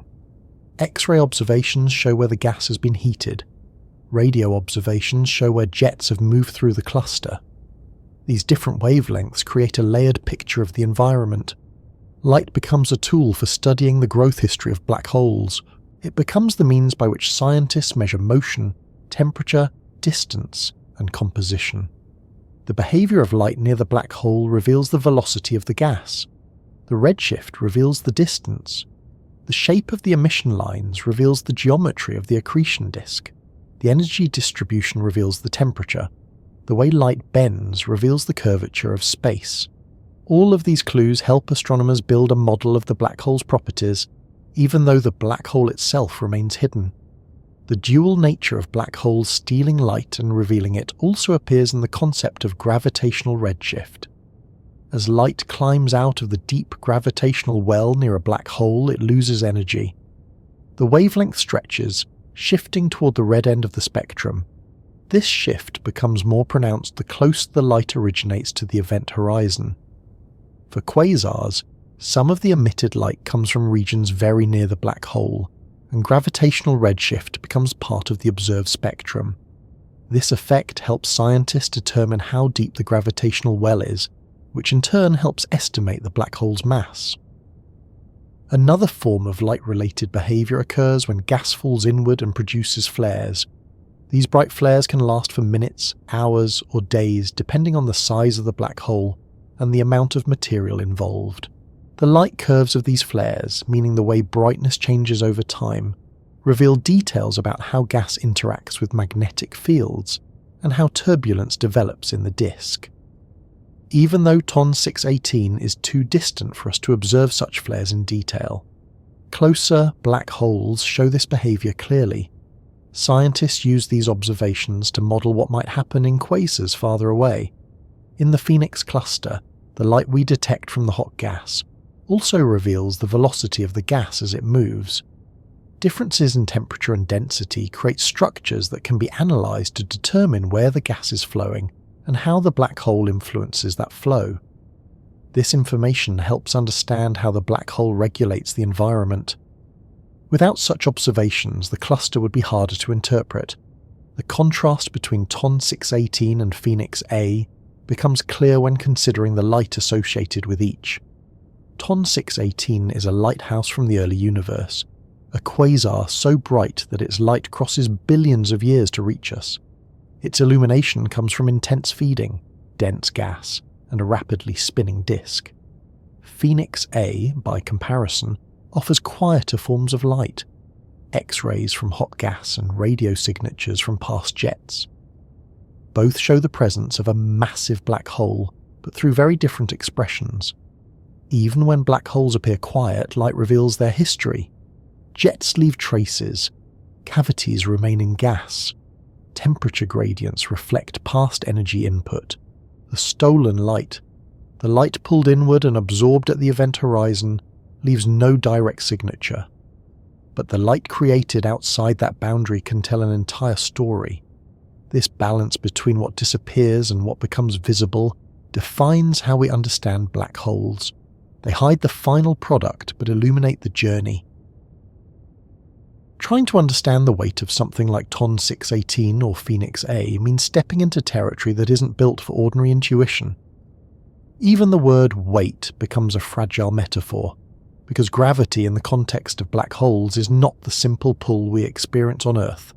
Instead, it's the curvature of space caused by concentrations of mass so dense and so extreme that they force light, time, and matter into unfamiliar shapes. When astronomers talk about weighing a black hole, They're really talking about estimating how much mass is required to create the effects we observe. And when those estimates climb into the billions of solar masses, the numbers begin to lose connection with anything familiar. Still, understanding how we estimate that mass helps make the scale a little less remote, and it brings us one step closer to seeing these black holes not as incomprehensible abstractions, but as physical structures that obey rules we can measure. Mass measurements for black holes rely on indirect evidence. We never measure a black hole directly. We observe how the surrounding environment behaves and use those behaviours to infer the mass required to produce them. For nearby black holes like the one at the centre of the Milky Way, this process is remarkably precise. Astronomers have tracked the motion of individual stars orbiting closely around it. Those stars move with such speed that only a massive black hole could keep them in orbit without flinging them outward. Their motion is predictable enough that we can calculate the black hole's mass to an impressive degree of accuracy. But for black holes as distant as TON 618 or as heavily obscured as Phoenix A, other methods are needed. One of the most common ways to estimate the mass of distant black holes is by examining the broad emission lines in the spectra, produced by their accretion disks. When gas orbits a black hole, it moves at extraordinary speeds, especially when the black hole is large. The radiation emitted from this gas contains emission lines that become broadened, stretched out across a wider range of wavelengths. The amount of broadening correlates with the speed of the gas. Gas near a massive black hole moves faster than gas near a smaller one. By measuring those line widths, astronomers can calculate the orbital velocities. Once those velocities are known, they can be used to estimate the mass of the black hole. TON 618's broad emission lines are some of the widest ever observed. They tell a story of gas moving so rapidly that only a black hole with tens of billions of solar masses could hold it in orbit. That speed doesn't come from chaos. It comes from the black hole's gravitational pull. The faster the gas moves, the deeper the gravitational well must be. And the deeper the gravitational well, the more massive the black hole. The term solar mass is the standard unit for measuring these quantities. One solar mass is the mass of our Sun. It's a conveniently sized unit because stars are common and because the Sun's mass is familiar in astronomical terms. But when dealing with black holes as large as TON 618 or Phoenix A, solar masses stack up so quickly that the numbers no longer resemble anything we can picture. 1 million solar masses is already far beyond human experience. 1 billion solar masses is another level entirely. When astronomers say TON 618 has more than 60 billion solar masses, they're using a unit that is itself enormous, yet they're multiplying it tens of billions of times. To make sense of such numbers, people often compare black hole masses to the mass of galaxies. The Milky Way contains roughly 1 trillion solar masses if you include dark matter. But the stars themselves add up to only about 100 billion solar masses. TON 618's mass is comparable to a significant fraction of the Milky Way's total stellar mass. It exceeds the stellar mass of many entire galaxies. Phoenix A also occupies this upper range. Its mass, though not as extreme as TON 619's based on current measurements, remains among the largest recorded. Another way black hole masses become meaningful is by considering the size of their event horizons. The radius of the event horizon is directly proportional to mass. The more mass, the larger the radius. For a black hole with billions of solar masses, the event horizon can be so large that light takes hours or even days to cross from one side to the other. For TON 618, the event horizon could span distances comparable to the orbits of outer planets in our solar system. It becomes a region so large that imagining it as a sphere becomes difficult. Yet the only reason it's that large is because the mass is so immense. Phoenix A's event horizon also stretches across extraordinary distances, but its environment makes the mass estimate more complicated. Its mass comes from analysing the distribution of stars in the central galaxy, measuring the temperature and density of the cluster's gas, and observing how that gas moves. The gravitational influence of Phoenix A's black hole affects the cluster's core. the hot gas emits X-rays, and the structure of that emission reveals how much mass must be present to hold the gas in place. These measurements, combined with other data, allow astronomers to estimate the black hole's mass.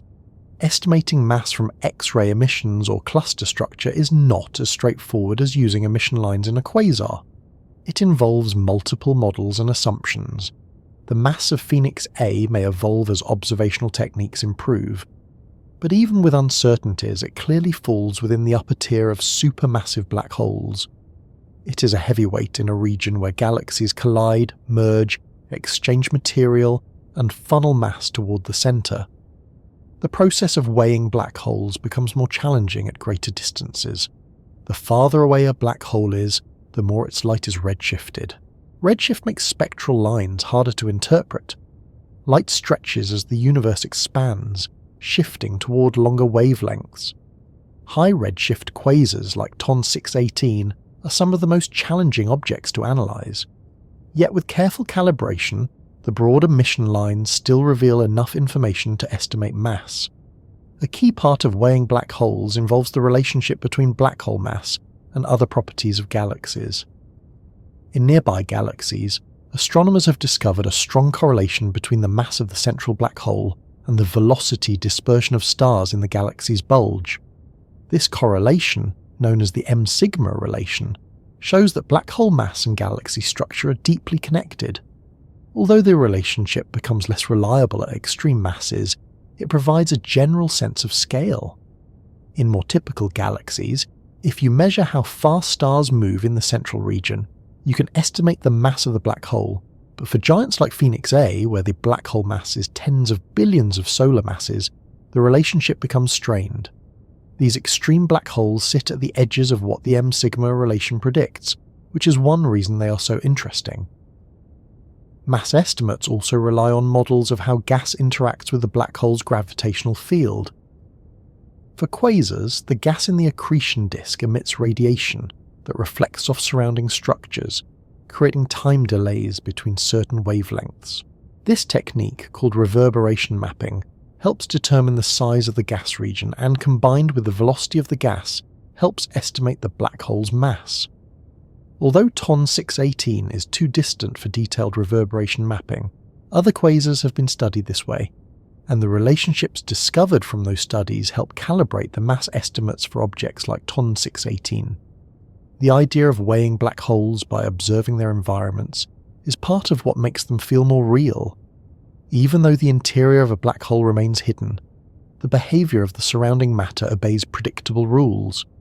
We can calculate how fast gas should move near a certain mass. We can calculate how much X-ray emission should come from gas at a certain temperature. We can analyse the size of cavities carved by jets and estimate how much energy they required. All these measurements, when combined, form a picture of the black hole's mass. As black holes grow larger, these measurements reflect increasingly dramatic effects. Gas moves faster, radiation becomes more intense, cavities grow larger, event horizons expand. The gravitational pull stretches across larger distances. Stars near the centre show stronger accelerations. The environment becomes more shaped by the black hole than by any other source. When a black hole reaches tens of billions of solar masses, its mass becomes comparable to the combined mass of millions or billions of stars. One way to think about the scale is to compare the gravitational pull of a black hole to the gravitational pull of a star. A star like the Sun pulls planets into stable orbits. A black hole with a few million solar masses pulls stars into tight, fast orbits. A black hole with tens of billions of solar masses pulls the entire central region of a galaxy or cluster into its gravitational influence. The effect stretches far beyond the event horizon. Even stars thousands of light years away can feel the impact of a giant like Phoenix A or TON 1618. The event horizon size offers another angle. For a black hole with one solar mass, the event horizon has a radius of about 3 kilometers. For a black hole with 60 billion solar masses, the radius becomes about 180 billion kilometers. That distance is so large it becomes difficult to express in familiar terms. It extends well beyond the orbit of Neptune, possibly far enough to engulf entire planetary systems if placed at the centre of them. This radius doesn't represent a physical surface, but it defines the region where escape becomes impossible. The larger the mass, the larger the event horizon. The idea that a single object could have such mass challenges ordinary intuition. The mass didn't appear all at once, it accumulated over billions of years, through steady feeding or through mergers. In the case of TON 618, fast feeding during the early universe allowed rapid growth. In the case of Phoenix A, long-term interactions in a cluster allowed slow accumulation. Both paths lead to objects with extreme mass. As mass increases, the black hole's gravitational signature becomes more pronounced. If you could map the gravitational field of a galaxy cluster, the strongest pull would come from the centre. That pull is one way astronomers estimate mass. The curvature of space affects how light moves through the region. Subtle distortions in the shapes of background galaxies reveal the presence of massive objects. This technique, known as gravitational lensing, helps estimate the mass of both clusters and the black holes within them. While gravitational lensing isn't precise enough to measure the mass of Phoenix A directly, it helps constrain the mass of the cluster, which in turn influences estimates of the black hole. Another technique involves analysing how gas cools in the cluster. The rate of cooling depends on the density and temperature of the gas. If the gas is cooling too quickly, there must be a powerful central source injecting energy into the region. The amount of energy required helps estimate the mass of the black hole. Phoenix A's cluster cools unusually quickly, which offers clues about the black hole's influence. The numbers associated with black hole mass become more meaningful when placed in a timeline. TON 618's mass was already tremendous billions of years ago. Phoenix A's mass accumulated gradually over billions of years. These timeframes allow black holes to reach sizes that would be impossible in shorter periods. Even with modest feeding rates, billions of years are enough to accumulate staggering mass. As we move deeper into the comparison between these giants, it becomes clear that mass is not just a number. It becomes a key to understanding how each black hole grew, how it interacts with its surroundings, and how it fits into the structure of the universe. TON 618's mass tells a story of rapid early growth in a young universe. Phoenix A's mass tells a story of long-term development in a mature cluster. Each mass measurement represents a journey. Trying to compare something like TON 618 with something like Phoenix A is a little like trying to compare the height of a mountain to the depth of an ocean. They exist in the same universe, they follow the same physics, but the environments that shape them, the histories they reflect, and the ways they influence their surroundings make the comparison feel less like putting two objects side by side, and more like trying to bring together two different categories of existence. Even when their masses fall within similar ranges, the meaning of those masses changes depending on where the black hole grew, how it fed, and how long it had access to material. Numbers alone don't fully describe what they are, but numbers are where we can begin, and then move slowly into the more difficult space, where a direct comparison becomes something more nuanced. One of the first difficulties in comparing these giants comes from the environments they inhabit. TON 618 sits at such an extraordinary distance that we're seeing it through light that has travelled for more than 10 billion years. The environment around it during that time was nothing like the one Phoenix A experiences now. The early universe was dense, full of gas, and full of objects forming rapidly. Collisions between galaxies were more frequent. Star formation rates were higher. Gas clouds had not yet been depleted or stabilized. Everything about the early universe favored rapid growth for any black hole located in a region with access to abundant material. TON 618 is a product of that intense period, which makes its mass reflect not just gravitational pull, but the conditions of a universe still in its early stages of formation. Phoenix A occupies a different kind of neighbourhood. It lives in a galaxy cluster that has existed for billions of years. The gas around it is hot, thin, and stabilised by the collective gravity of the cluster. Its growth happened slowly, influenced by long-term galaxy mergers, cooling flows, and steady accretion. The cluster environment provided material, but not in the dramatic, turbulent way that early galaxies fed black holes. Instead, Phoenix A gained its mass over immense stretches of time, shaped by the quieter processes that dominate in the later universe.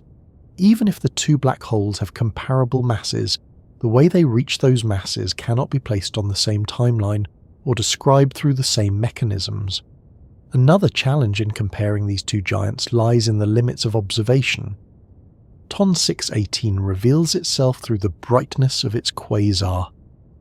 That brightness allows precise measurements of the gas orbiting around it, which in turn helps determine its mass. The quasar's light makes TON 618 relatively straightforward to study at certain wavelengths. Phoenix A, however, doesn't present itself with the same kind of illumination. Its accretion rate is lower. Its disk is not shining with the intensity of a quasar.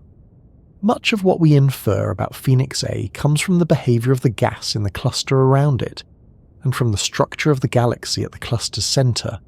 The mass estimate depends on models of how the cluster behaves, and those models come with uncertainties. Even with careful analysis, Phoenix A's mass range is less direct than TON 618's. This difference in measurement technique matters when trying to compare the two. TON 618's mass is tied to the speed of gas in the accretion disk. Phoenix A's mass is tied to the motion of stars, the temperature of gas, and the gravitational structure of the cluster. Both methods are valid, but they describe different environments. They rely on different assumptions.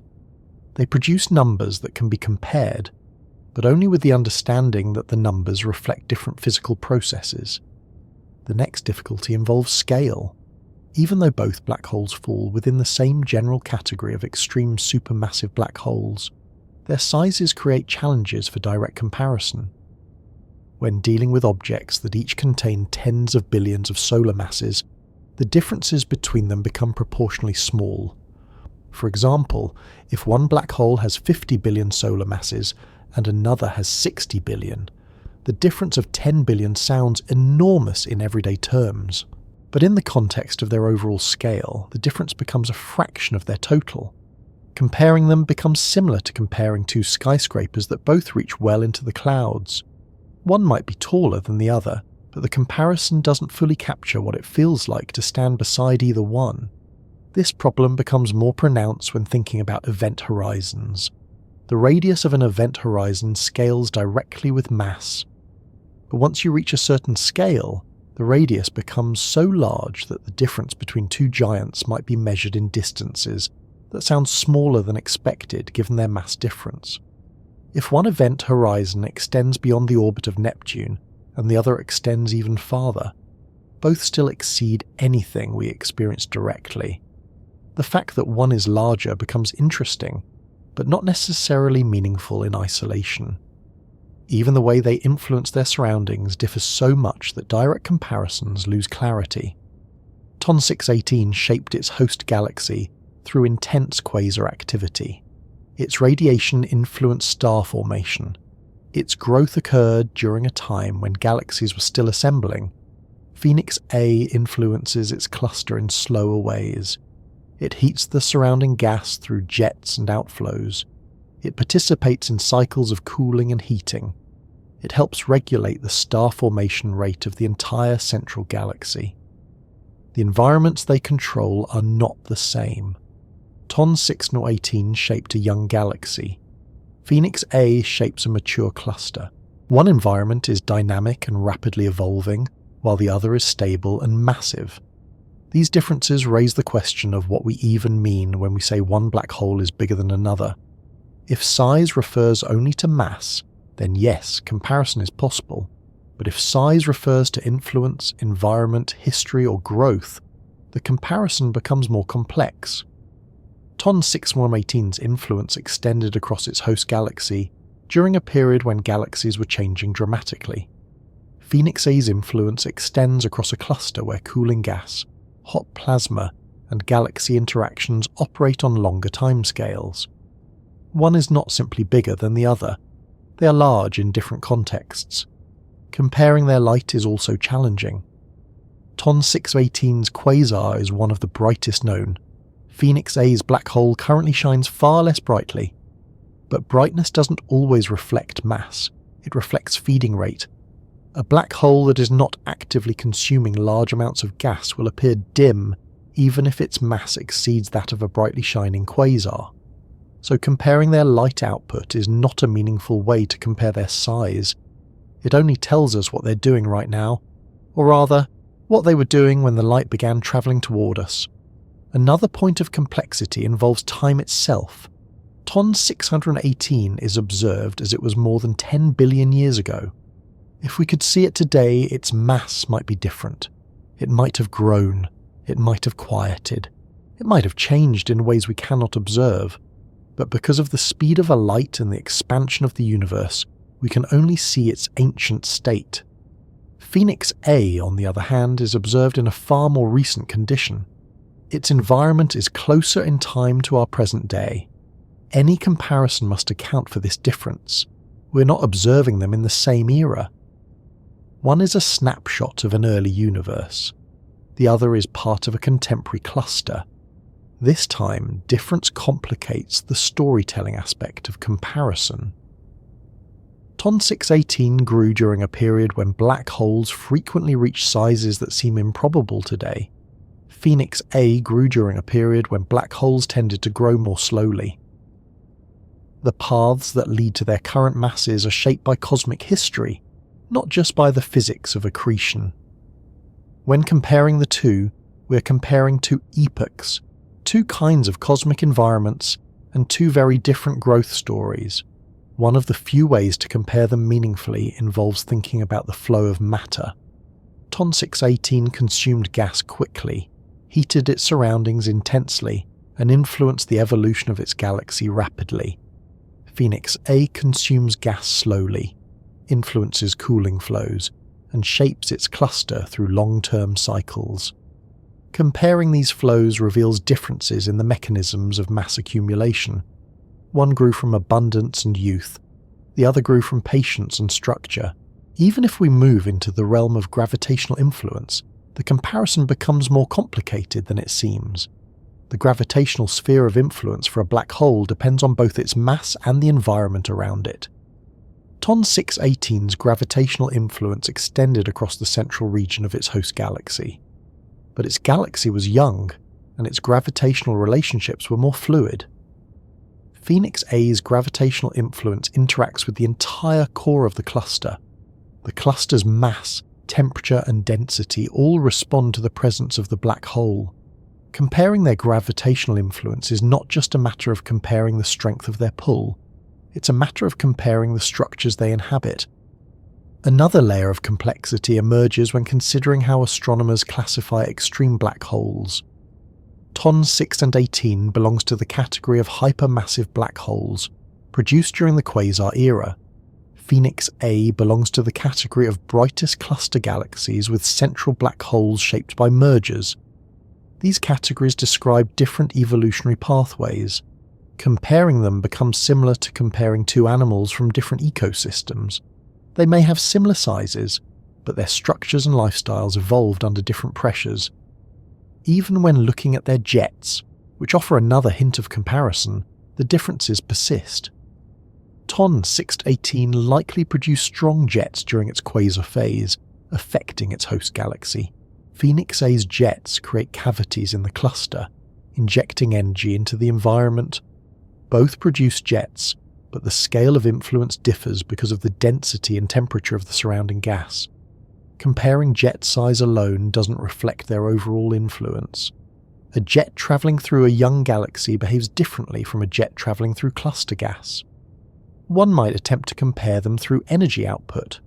TON 618's quasar emits enormous amounts of radiation.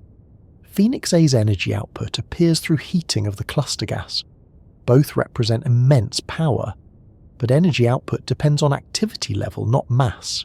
So comparing them through energy becomes misleading. Some people attempt comparisons through analogies. For example, they might say that if TON 618 were placed in the centre of the solar system, its event horizon would engulf certain planets. They might say the same of Phoenix A. But these analogies only highlight the general scale.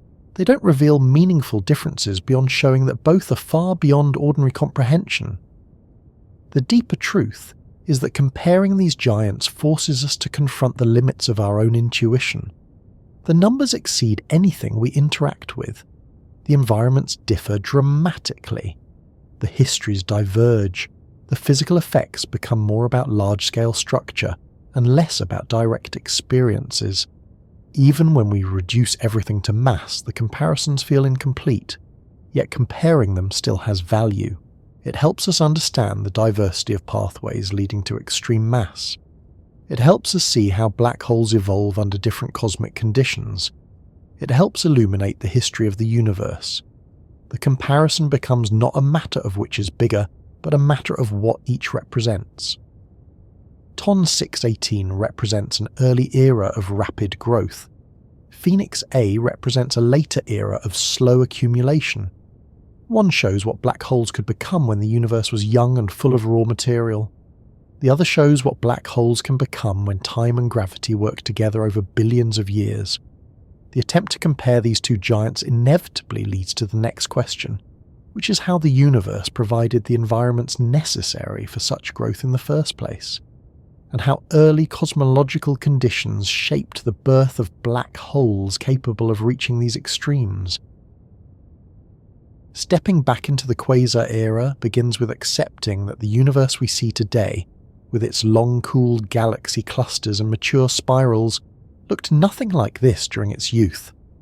The early universe was shaped by conditions that favoured extremes.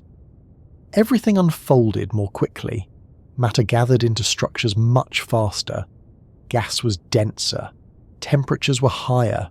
The cosmic web was still forming. The laws of physics were the same, but the circumstances in which those laws acted produced results that we don't see as easily in the current universe. When you travel in your mind toward this era, even just conceptually, the differences begin to reveal why black holes like TON 618 were possible. They reflect not only gravity, but the environment of a time when the universe was far more turbulent than it is today. The quasar era is a period in the universe's history when supermassive black holes were feeding at extraordinary rates. They pulled in gas so efficiently that the accretion disks around them produced light bright enough to outshine entire galaxies. These quasars were not rare. They were relatively common during this time. The universe was only a few billion years old. Galaxies were compact and gas-rich. Star formation rates were high. Collisions between galaxies happened regularly.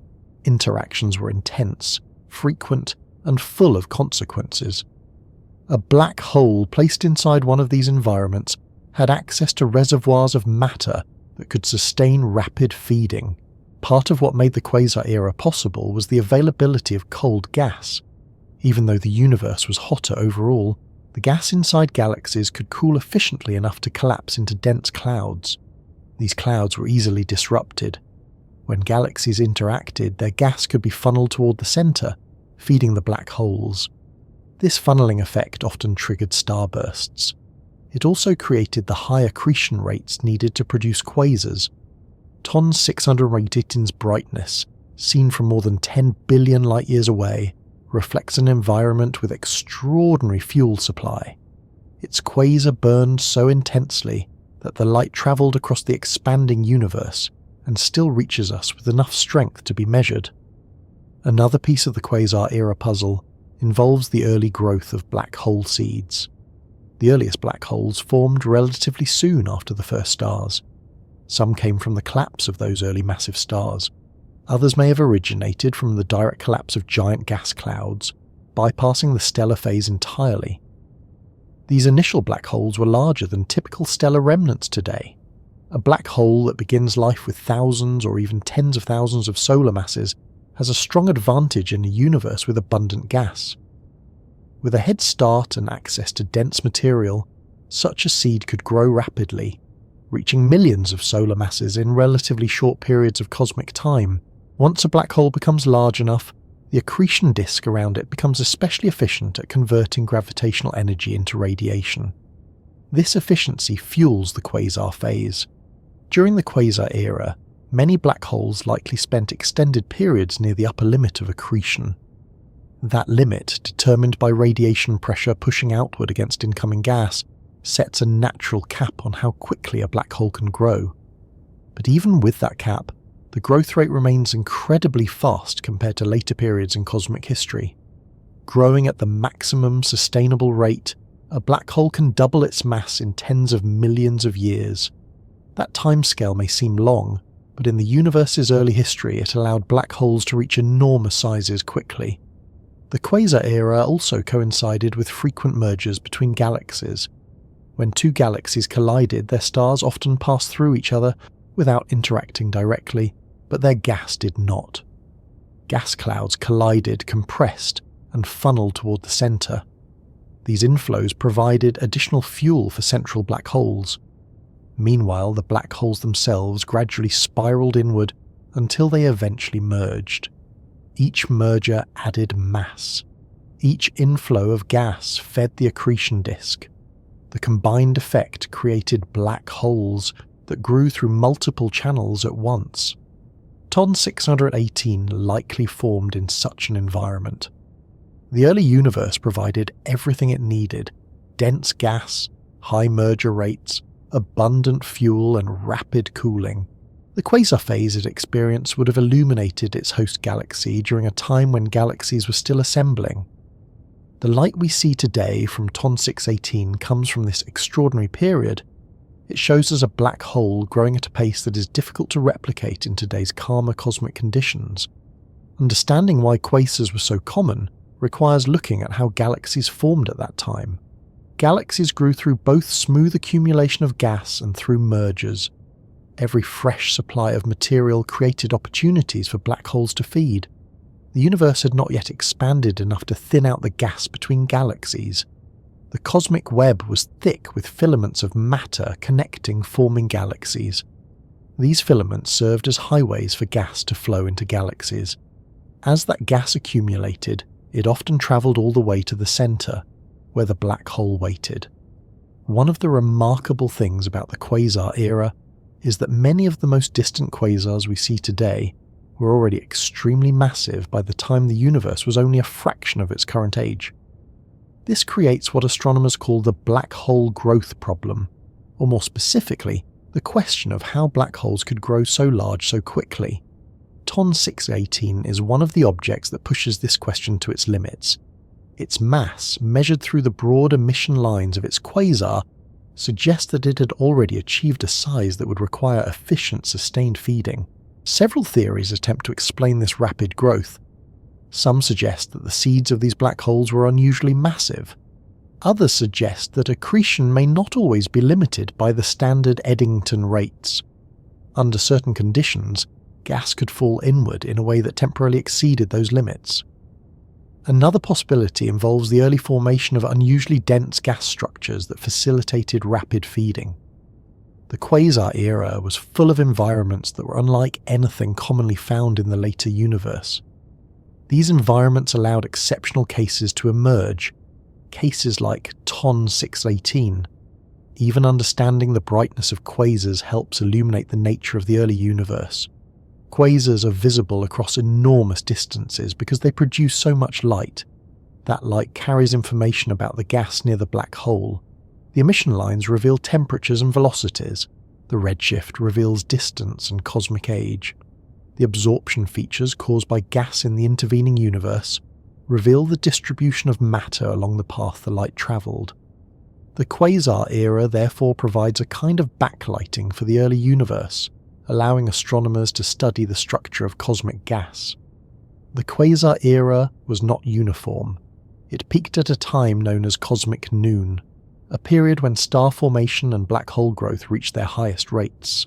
After this peak, the universe continued to expand. Gas became more diffuse. Star formation rates began to decline. Galaxies evolved into more stable structures. The environment that allowed the formation of hypermassive black holes faded. Phoenix A grew during this later period, when the universe was older and calmer.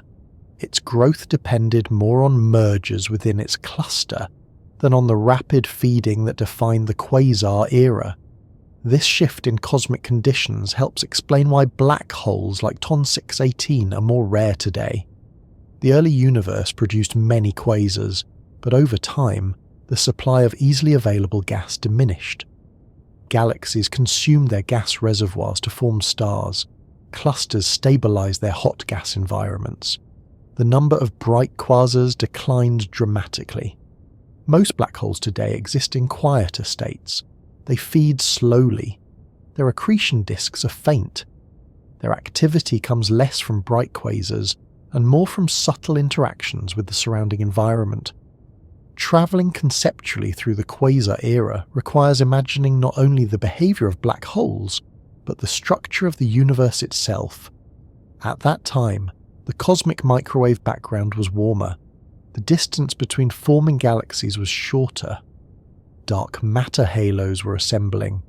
Filaments of gas and dark matter traced the structure of what would become the large-scale architecture of the universe. These filaments were thicker and more efficient at channeling gas into galaxies. Every galaxy had access to material that could flow toward the centre. Black hole growth during the quasar era also influenced galaxy evolution. When a quasar became active, it could heat gas, push it outward, and suppress star formation. This feedback mechanism shaped the development of galaxies. Some galaxies grew large because their black holes were relatively quiet. Others remained compact because quasar activity expelled gas before it could form new stars. TON 618's quasar likely influenced its galaxy in ways that we can only infer. The balance between feeding the black hole and forming stars would have determined the structure of that galaxy. Even though we cannot observe the host galaxy of TON 618 directly, the quasar reveals enough to suggest that it existed in a highly dynamic state. The quasar era was full of galaxies undergoing rapid changes.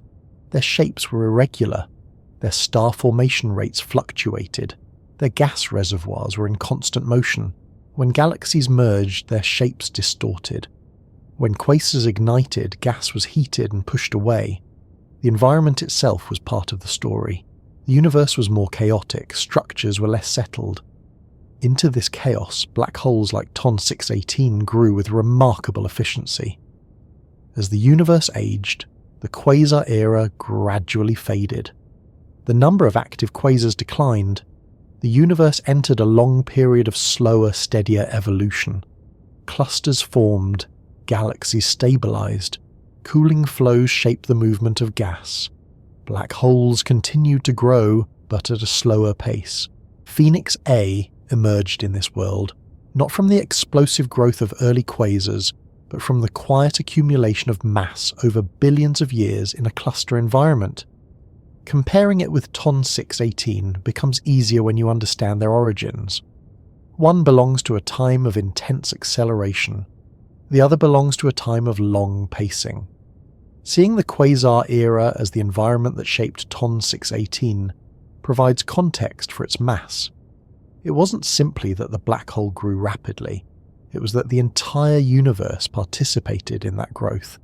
Dense gas, frequent collisions, and high star formation rates created conditions where rapid feeding was almost inevitable for black holes placed in the right regions.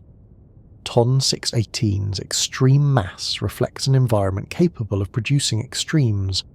Looking at this era helps explain why such black holes become markers in cosmic history.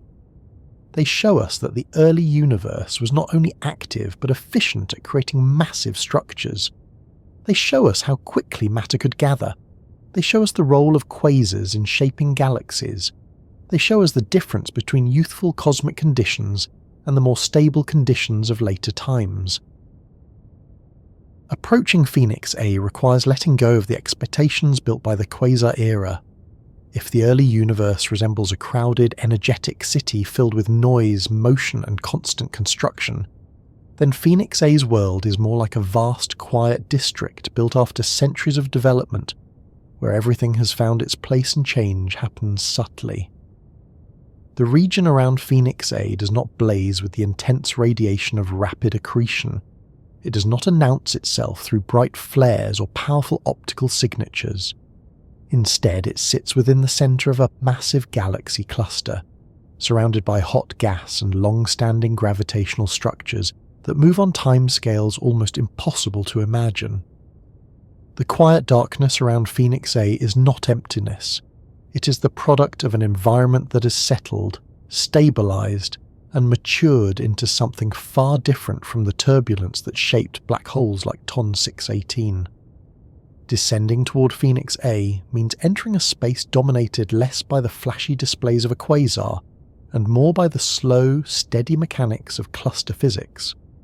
The Phoenix cluster is one of the most massive and active clusters known, not because it is youthful in the same sense as the early universe, but because it hosts unusually strong cooling flows. The gas between galaxies in the cluster is incredibly hot, heated to millions of degrees by gravitational interactions. This gas emits X-rays, making the core shine at wavelengths we cannot see with our eyes.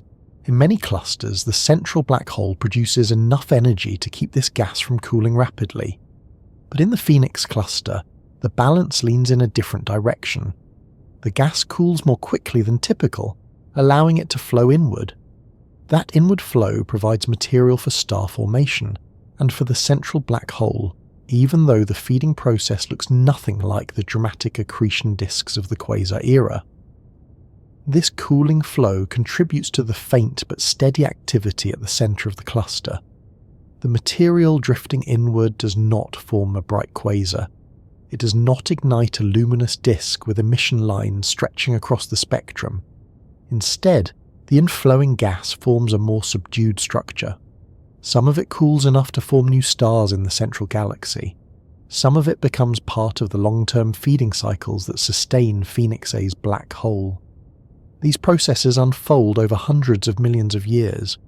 They do not create the immediate brilliance we associate with quasars, but they do maintain a slow and persistent pathway for mass to reach the centre. Moving deeper into the cluster, the light takes on a different character. Instead of bright quasar emission, you find the glow of X-ray radiation from the intracluster gas.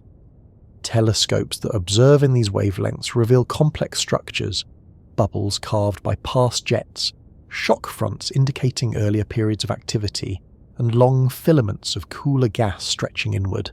These filaments are particularly interesting because they show how cooling gas can condense along narrow paths. They guide material toward the centre, creating channels through which Phoenix A's black hole receives a steady supply. Unlike the chaotic feeding of early quasars, this process resembles a long, slow river of gas flowing inward through a quiet basin. When you move closer to the central galaxy, the environment changes again. The stars in the core move in patterns shaped by the combined gravity of the galaxy and the black hole at its centre. Their orbits are influenced by a mass that is far beyond the scale of ordinary supermassive black holes. Phoenix A's mass sits in the uppermost range known, making its gravitational presence a major force in shaping the movement of stars in the central region. These motions offer clues about the black hole's size, even though no bright accretion disk gives a straightforward measurement. The central galaxy of the Phoenix cluster is enormous. It is the brightest galaxy in the cluster, and it has grown through repeated mergers over billions of years. Each merger added stars, gas, and sometimes another black hole. Over time, these black holes spiraled inward until they merged with the central black hole. Each merger contributed mass. Each merger altered the gravitational structure slightly. Through this ongoing process, Phoenix A acquired a complex history written into the motions and distributions of its stars. Descending toward the black hole itself, the environment becomes quieter, not in a literal sense, but in the sense that the energy output is less visible. Instead of the bright radiation of an accretion disk, you encounter structures shaped by past activity. Cavities carved into the hot gas offer evidence of powerful jets launched during earlier episodes. These cavities show where the black hole once injected energy into the surrounding environment, heating the gas and slowing the cooling flow. Even though Phoenix A is not currently shining as a quasar, these remnants of earlier activity demonstrate that the black hole has gone through active phases. The jets that carved these cavities did not create optical brilliance. but they produced enormous mechanical energy. That energy transferred into the surrounding gas, pushing it outward and creating space where the density is lower. As the gas flows back into these cavities, it changes temperature, density, and motion.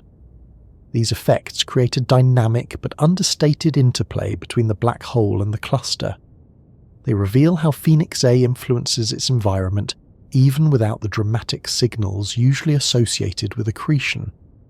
As you descend further, important differences become clear. Ton 6 Wykin's light reveals its presence from across the cosmos. Phoenix A's influence is seen through interactions rather than illumination.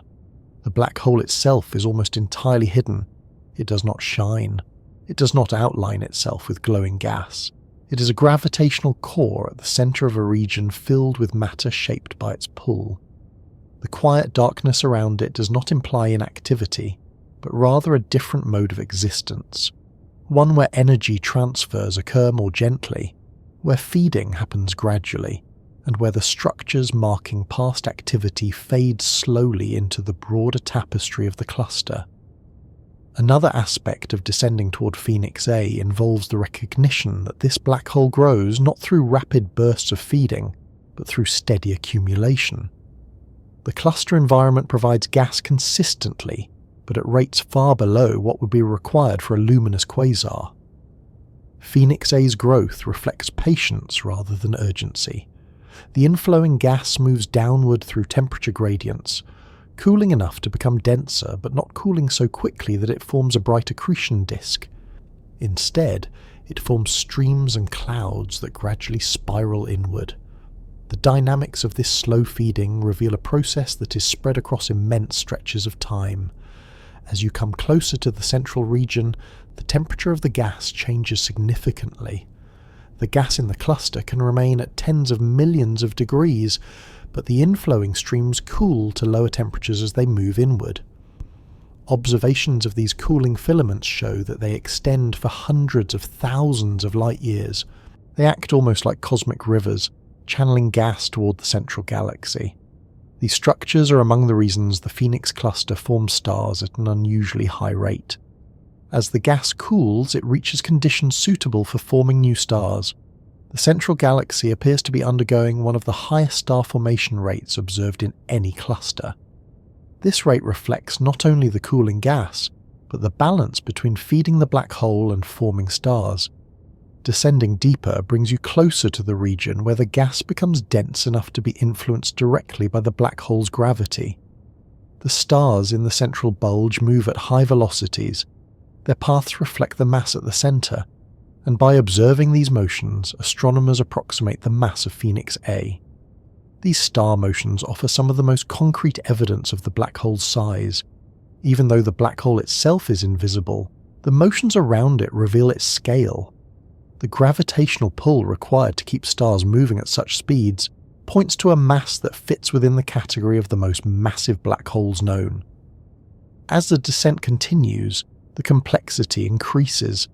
The interactions between the black hole and the surrounding gas create patterns that reflect long cycles of cooling and heating.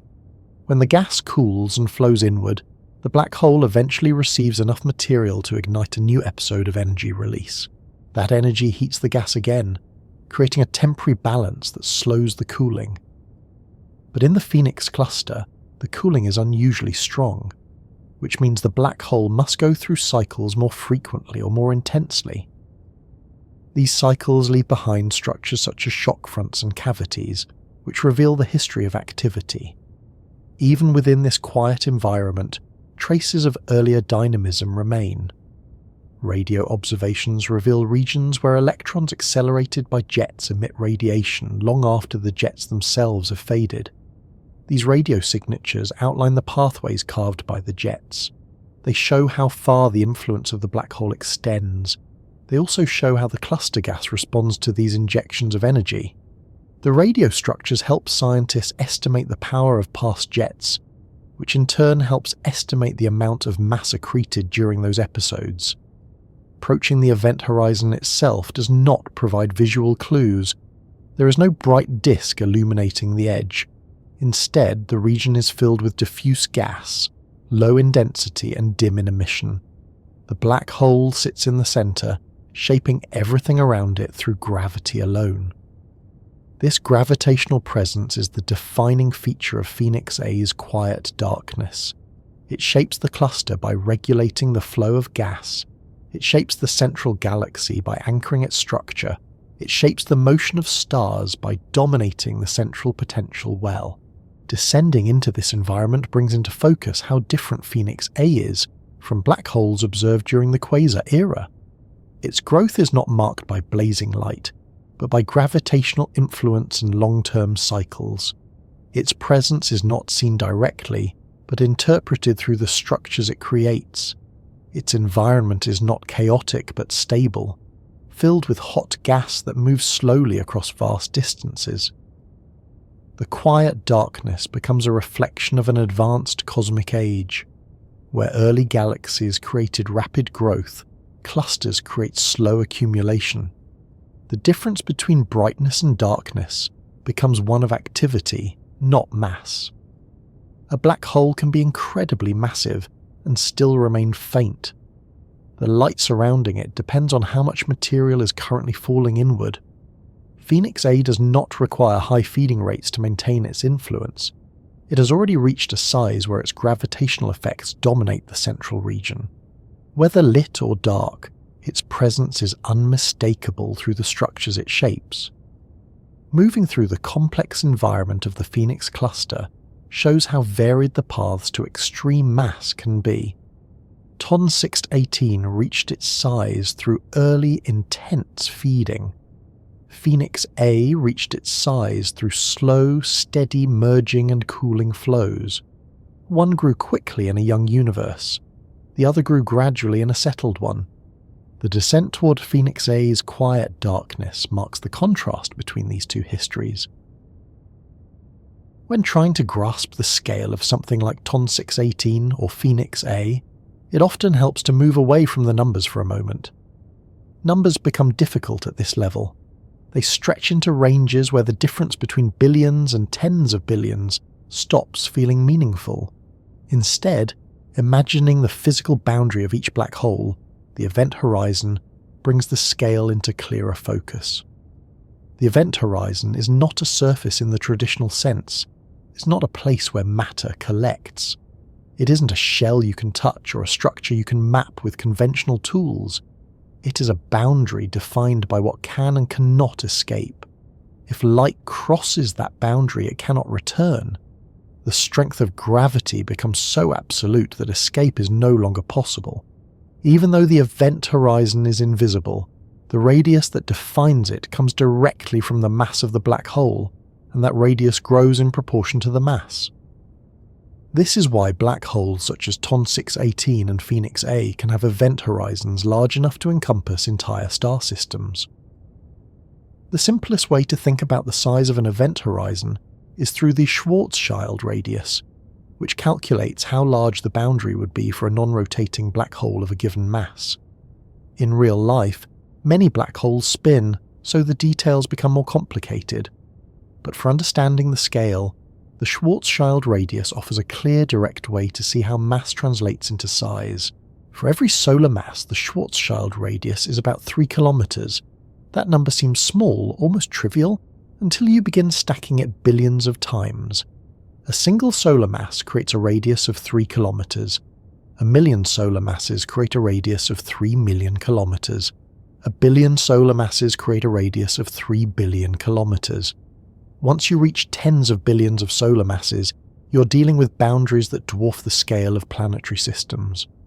TON 618, with a mass exceeding 60 billion solar masses, has an event horizon so large that it stretches into territory we rarely discuss in ordinary astronomy. Even comparing it to the orbit of a planet feels inadequate. The event horizon could extend beyond the orbit of Neptune if placed at the centre of our solar system. It might even reach farther, depending on the precise mass estimate used. This radius defines the region where nothing can return. It is not an object you can approach and observe in the usual sense. There is no surface. There is no material boundary. There is only the point at which escape becomes impossible. Phoenix A's event horizon is also enormous, though its exact radius depends on the final mass estimate used. As one of the heaviest black holes known in a relatively nearby cluster, its event horizon spans distances that still exceed the orbits of planets in our solar system many times over. Even if Phoenix A's mass is lower than TON 618's, its event horizon remains far beyond any scale we experience directly. It defines a region where the geometry of space becomes so curved that paths of light bend sharply, and anything crossing the boundary cannot re-emerge. One of the strange things about event horizons is how unremarkable they appear to objects falling toward them. Someone falling in, setting aside the impossibility of surviving such conditions, would not encounter a physical obstacle, wall, or surface. They would simply cross a threshold where the rules governing motion shift in a fundamental way. The boundary is mathematical, not structural, but its size and shape are controlled entirely by the mass inside. That mass curves space around it, creating the conditions that define the horizon. When the mass reaches tens of billions of solar masses, the curvature extends extraordinarily far. Imagining an event horizon the size of a star system raises questions about what happens near that boundary. The gravitational pull at the event horizon of a supermassive black hole is strong, but the tidal forces, meaning the difference in gravitational pull across an object, are surprisingly gentle compared to smaller black holes. In a stellar mass black hole, the tidal forces near the event horizon are intense enough to stretch objects dramatically, but for black holes as large as TON 618 or Phoenix A, the event horizon is so far from the centre that the tidal differences become smaller. Crossing the horizon itself, if one could do so without being affected by other hazards, would not feel like being torn apart. The danger lies deeper inside, where the curvature becomes more extreme. This surprising gentleness near the horizon is part of what makes supermassive black holes distinct. Their gravitational field is strong, but the gradients are low. The difference between the inward pull at one end of an ordinary spacecraft or a human body and the other end would be small enough to pass unnoticed. This is not the case near smaller black holes, where the gradient becomes so extreme that objects would be pulled apart long before reaching the horizon. With giants like TON 618 and Phoenix A, the boundary becomes more of a subtle threshold than a violent barrier. Still, the size of the event horizon means that light paths behave in unfamiliar ways. Light that comes close, but does not cross the boundary, can orbit the black hole in what is sometimes called the photon sphere. This region is not stable for long-term orbits, but light can circle the black hole briefly before escaping outward. The larger the black hole, the larger this orbiting region becomes. For TON 618, this photon orbit would exist far outside the Schwarzschild radius, creating a vast zone where paths of light distort dramatically. The scale of these distortions becomes part of how scientists interpret the environment around supermassive black holes. When telescopes observe the brightness of a quasar, or the shape of radiation near a black hole, part of what they see is influenced by how space is bent. The bending of light, known as gravitational lensing, becomes extreme near a giant black hole. Even if we cannot observe the event horizon directly, we can observe how light behaves near it. Simulations show that the region just outside the horizon forms a bright ring of distorted light. This ring results from photons that orbit partially around the black hole before escaping. In TON 618's case, the accretion disk during its quasar phase would have been so luminous that this distorted region would produce a strong signal. The bending of light would spread the emission into complex patterns, contributing to the broadening of spectral lines and the intensity of the quasar. Phoenix A, with its quieter environment, does not produce such brilliant illumination around the horizon today. But the same gravitational effects still shape the movement of matter and the pathways of light. Even in darkness, the horizon defines the architecture of the space around it. Another way to visualize the scale is to think about how long it takes light to cross the event horizon. For a stellar mass black hole, light crosses the radius almost instantly. For a supermassive black hole, the crossing time becomes longer, For TON 618, it could take many hours for light to cross the diameter of the event horizon. This detail highlights how large the region is. Even though nothing can escape from inside the boundary, the distance across that boundary remains governed by the speed of light and the mass of the black hole. The fact that TON 618 and Phoenix A have event horizons on the scale of star systems also affects how their host galaxies behave.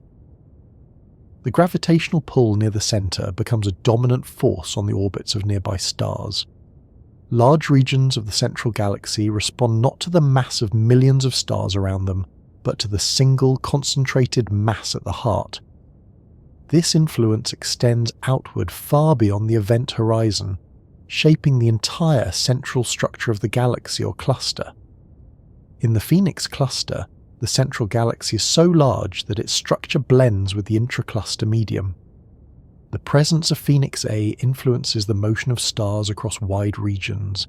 Even stars thousands of light years away feel the pull of the central mass.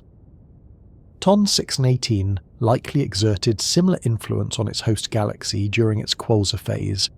The gravity of these giants shapes the evolution of entire systems, not just the space immediately around them. Event horizons also play a role in how black holes merge. When two supermassive black holes spiral inward, their event horizons eventually touch. Once that boundary is crossed, the black holes merge into a larger one with a new combined horizon. This merging process releases gravitational waves, ripples in the curvature of space that propagate outward. These waves are detectable by instruments like LIGO and Virgo for smaller black holes.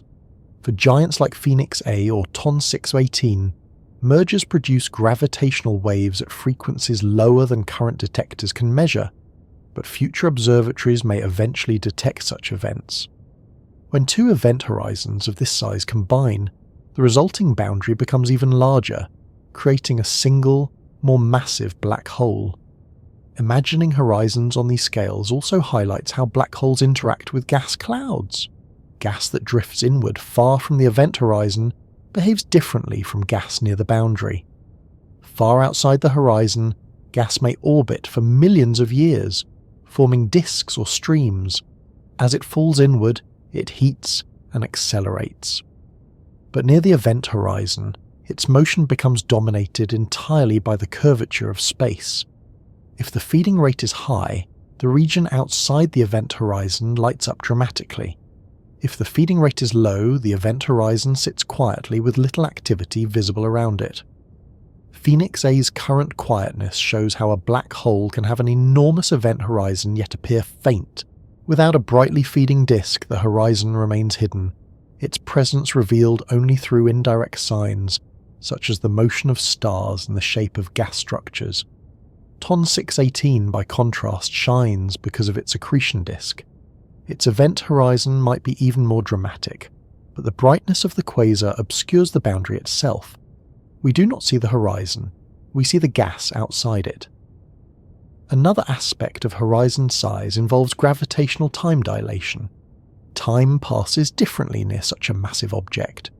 For someone far away, clocks near the event horizon appear to run slowly. This effect becomes more dramatic the closer one moves toward the boundary.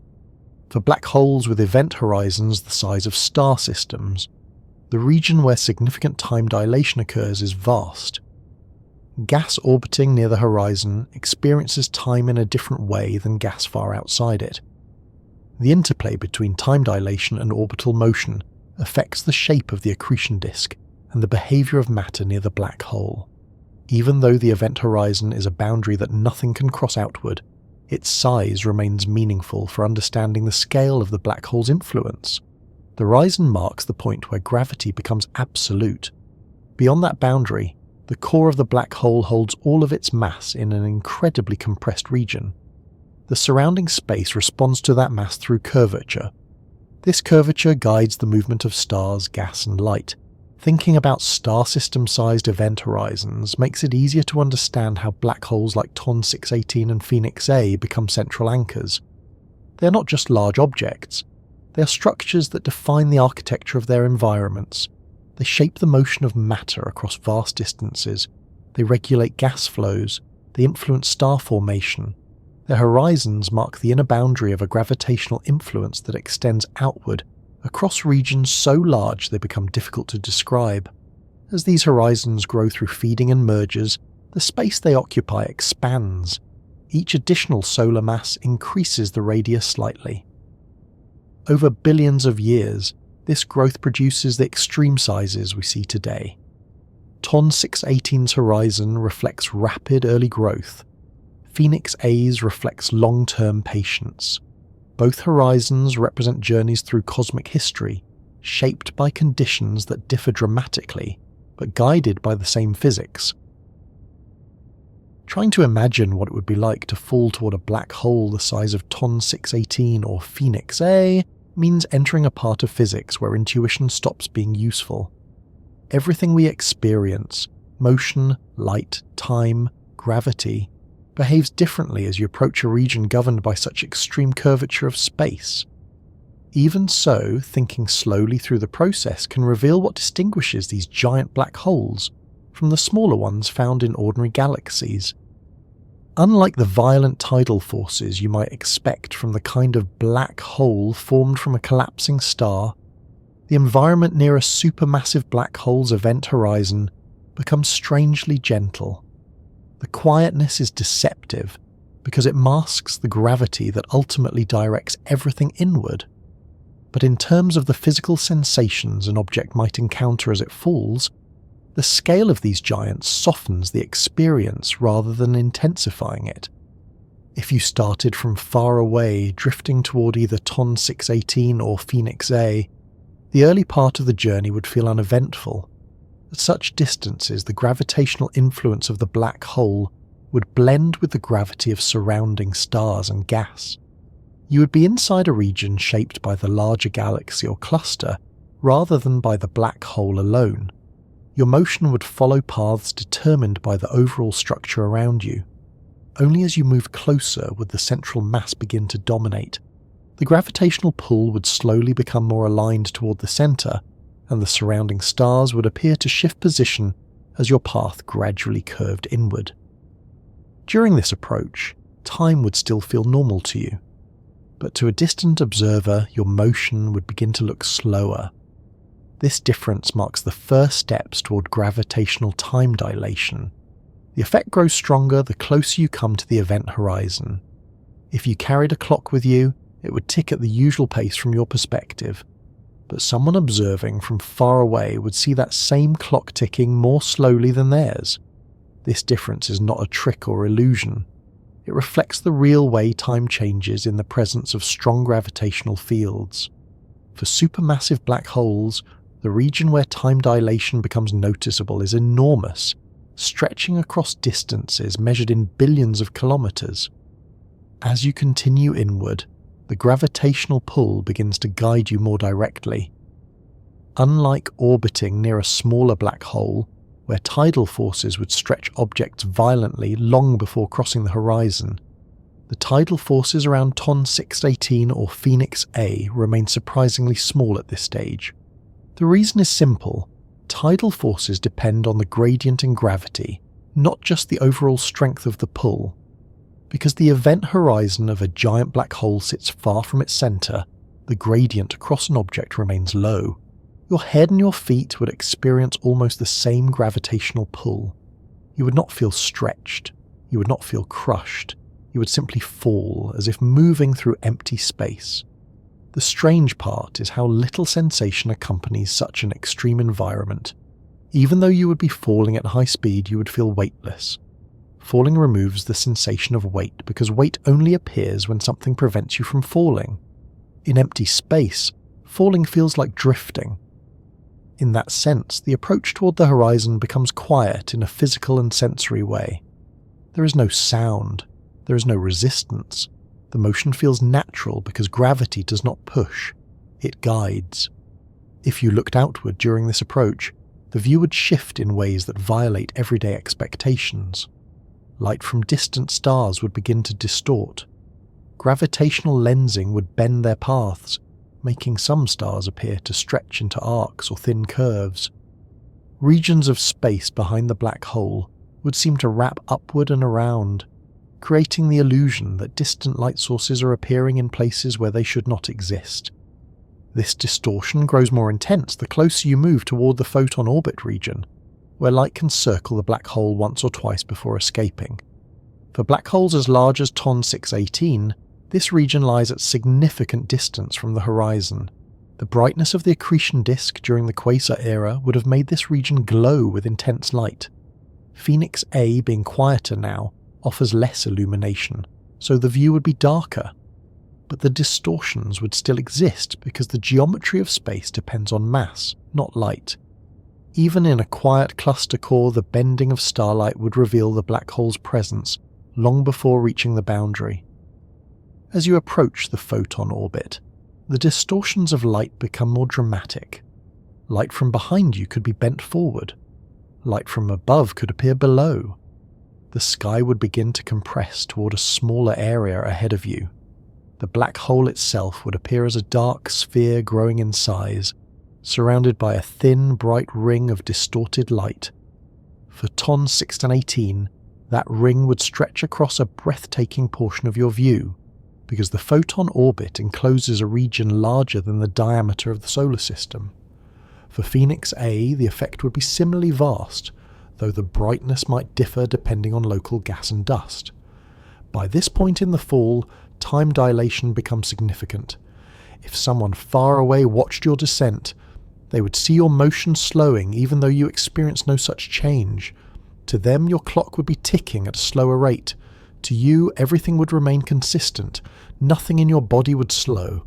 Nothing would signal that time was stretching relative to the outside world. It is only from the perspective of someone at a distance that your motion would appear to fade towards stillness. If you kept falling inward, eventually you would pass close to the region where tidal forces begin to increase. But even here, the increase happens slowly. For stellar mass black holes, the gradient becomes extreme within small distances. For supermassive black holes, it remains moderate until well inside the event horizon. The approach feels nothing like the destructive imagery often associated with black holes. It is quiet. It is weightless. It is smooth. The moment you reach the event horizon is where the most dramatic differences between internal and external perspectives occur. From your perspective, nothing unusual happens. You drift across the boundary, and the moment passes without sensation. There is no surface to strike, no barrier to break, no bright flash. The event horizon is not a physical structure, so crossing it feels identical to the space just outside it.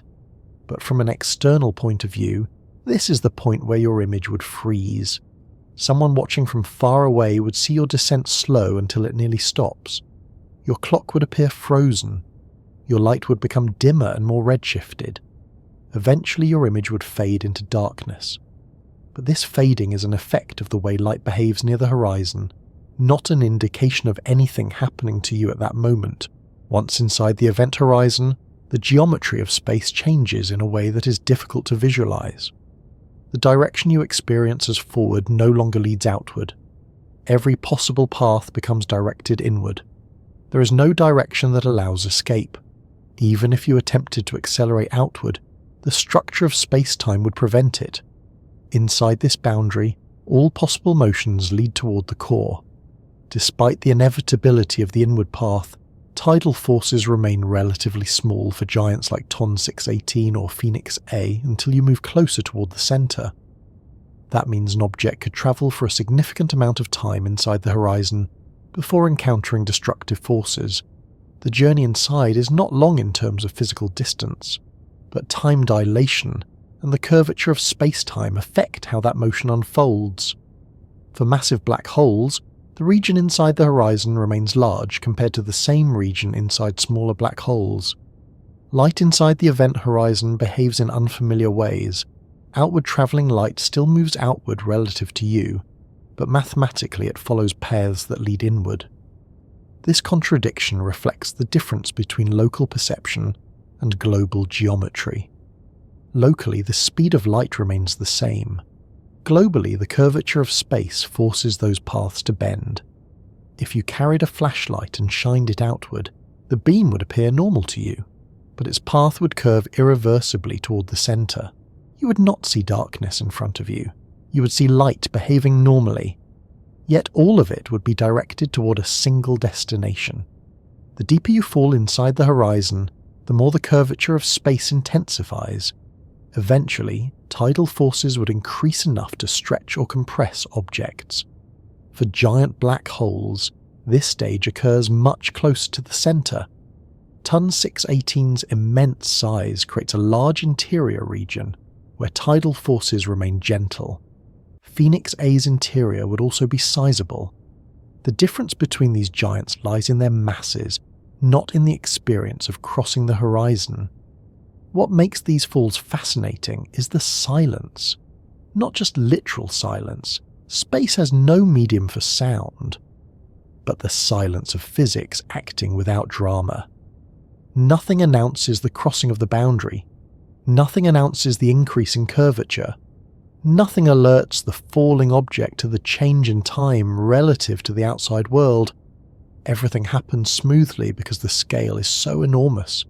Even though no object can escape from the inside, the fall itself is not violent until the very end. The concept of spaghettification, the stretching of objects due to tidal forces, is associated with small black holes. For giants like Ton 618, the stretching becomes intense only near the core. A falling object has more time before reaching that region, though the exact duration depends on the starting point, the motion, and the curvature of space at that mass scale. Understanding what it feels like to fall in requires acknowledging the gap between intuition and physics. Intuition tells us that a fall into a black hole must be sudden, destructive, and chaotic. Physics tells us that the initial stages are nothing like that for supermassive black holes. They're gentle, they're slow in terms of tidal change, they involve no abrupt sensation at the horizon. The chaos lies in the last fraction of the journey, not the first. Thinking about falling into Ton 618 also highlights the difference between brightness and gravity. During its quasar era, the region outside the horizon would have been extremely luminous, but the horizon itself would have remained invisible. Falling in during that period would mean passing through layers of bright hot gas, experiencing intense radiation long before reaching the boundary. Phoenix A, by contrast, provides little illumination today. The environment around its horizon is quieter. Falling in would occur in relative darkness, guided only by the motion of stars and the shape of space. The final moments inside the horizon cannot be observed from outside. No information escapes. The internal structure remains hidden by the boundary. But the inward fall, when imagined from the standpoint of general relativity, provides a glimpse into how gravity acts when scaled to such extraordinary masses. Time, light, and motion change their relationships. The horizon becomes a mathematical divide rather than a physical barrier. The journey becomes a path where the rules shift gradually, not abruptly. Thinking about these falls helps reveal the deeper contrast between Ton 618 and Phoenix A. One grew during a brilliant, turbulent era filled with light. The other grew quietly, shaped by long-term cycles. Yet inside the horizon, both follow the same physics. No matter how different their histories or surroundings may be, the inward journey converges into the same inevitable geometry of space-time. Understanding how giants like Ton 618 and Phoenix A are even possible means stepping back from individual black holes and looking at the universe as a whole. Their existence is not a simple matter of accumulating mass. It requires a set of cosmic conditions that unfold over billions of years, shaped by physics that begins at the earliest moments after the Big Bang. These conditions do not just allow extreme black holes to form, they make them almost inevitable in certain parts of the universe. When you look at these processes slowly, one at a time, the picture becomes clearer. The universe is not merely a backdrop where enormous black holes appear. It is the architect that provides the materials, the timing, and the mechanisms that allow those black holes to reach sizes that challenge the idea of scale. The first requirement is the formation of matter itself. In the seconds after the Big Bang, the universe was a seething mixture of energy, particles, and radiation. It expanded rapidly, cooled gradually, and eventually reached a point where particles could form stable atoms. That early stage shaped everything that followed. Without the right combination of matter, dark matter, and radiation, gravitational structures could not have formed. Black holes rely on gravitational collapse, and gravitational collapse relies on matter collecting in particular patterns. As the universe expanded, small fluctuations in density, tiny differences caused by quantum variations stretched across enormous distances, created the seeds for future structures. These fluctuations became the skeleton from which galaxies, clusters, and eventually supermassive black holes would grow. The next essential piece is dark matter. Even though we cannot see it directly, dark matter provides the gravitational scaffolding for galaxies. It forms large halos that gather ordinary matter through gravity. Without dark matter, the universe would expand too quickly for galaxies to take shape. There would be no stable regions dense enough for stars to form. And without stars, there would be no stellar remnants to collapse into black hole seeds. Dark matter does not interact with light, but it shapes the motion of matter on large scales. It creates the gravitational wells where gas collects, cools, and forms the first stars. These stars then explode or collapse, leaving behind the earliest black holes. Every supermassive black hole in the universe has grown inside a dark matter halo, even if we cannot see that halo. Once the earliest stars formed, they lived fast, violent lives. The first generation of stars is thought to have been massive, much larger than typical stars today. These early stars burned hot and short. Their cores fused elements quickly. Some ended in supernova explosions that seeded the universe with heavier elements. Others collapsed directly into black holes. These initial black holes became the first seeds that could, under the right conditions, grow into something far larger. Their growth depended on the availability of gas and the structure of the galaxies around them. The early universe had no shortage of gas. Everything had only recently cooled enough for atoms to form. This abundance created opportunities for rapid feeding. The growth of black holes also required the universe to remain dense enough for gas to fall inward rather than disperse. During the first few billion years, galaxies were small and full of gas. They collided frequently. Their shapes were irregular. Their centers were chaotic. This chaos was essential. It funneled material towards central regions. Gas does not fall inward without some kind of disturbance. It must lose angular momentum.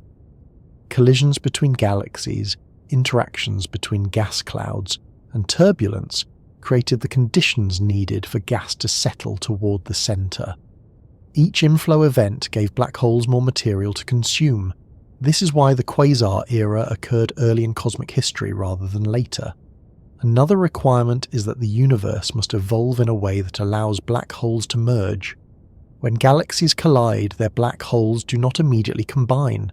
They orbit each other. They spiral inward slowly over hundreds of millions of years. Each merger increases the total mass. Over the course of cosmic time, a black hole can grow through multiple mergers. This process is essential for creating the most massive black holes. Feeding through gas can produce a significant amount of growth, but mergers provide an additional mechanism that becomes more important in large galaxies and clusters. Phoenix A likely grew through many such mergers. Each merger altered its structure slightly, adding mass to the central black hole. The universe also provides mechanisms that regulate feeding, so that black holes do not grow uncontrollably.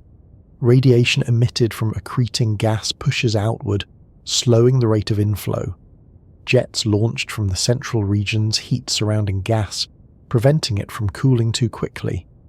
These feedback processes shape the relationship between black holes and their environments. Without feedback, black holes might grow even faster, but galaxy structures would be disrupted. Feedback allows black holes to grow, while also shaping the galaxies and clusters around them. It creates cycles of feeding and quiet periods. These cycles help explain why black holes like Phoenix A can coexist with stable galaxy clusters, yet still reach enormous masses over time. Another factor in the universe's ability to produce such giants is the structure of the cosmic web. Galaxies do not drift through space randomly. They are connected by filaments of gas and dark matter. These filaments act as channels guiding matter toward galaxy clusters. As gas flows along these cosmic highways, it collects in the densest regions. Black holes at the centers of these regions receive a steady supply of material over billions of years. Phoenix A's cluster sits at a point where multiple filaments converge. That convergence provides a continuous stream of gas that can cool and feed the central galaxy. This long-term supply is essential for producing a black hole of its size. Even the expansion of the universe plays a role. As the universe expands, galaxies grow farther apart. This expansion reduces the frequency of major collisions over time. In the early universe, collisions were common. That is one reason why black holes grew rapidly during the quasar era. Later, collisions became less frequent, but clusters remained bound by gravity, even as the universe expanded around them. Within these clusters, galaxies continued to interact. This provided an environment where black holes like Phoenix A could continue growing long after the quasar era had ended elsewhere. The cluster environment extends the timeline for growth, allowing black holes to accumulate mass gradually over billions of years. The cooling of gas inside clusters is another essential piece of the puzzle. In many clusters, the central black hole produces enough energy to keep the gas hot, preventing rapid cooling. But in the Phoenix cluster, the cooling rate is unusually high. This rapid cooling forms streams and filaments that flow inward.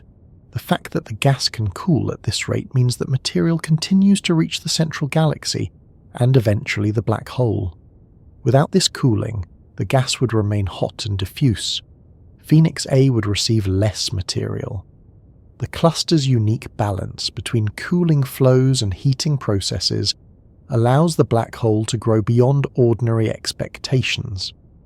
TON 618's existence highlights another aspect of the universe: the timing of large-scale structure formation.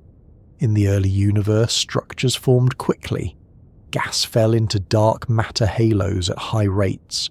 Star formation occurred at extraordinary levels. These conditions created a fertile environment for the growth of hypermassive black holes. The early universe acted like a cosmic forge, producing extremes that the later universe cannot replicate easily.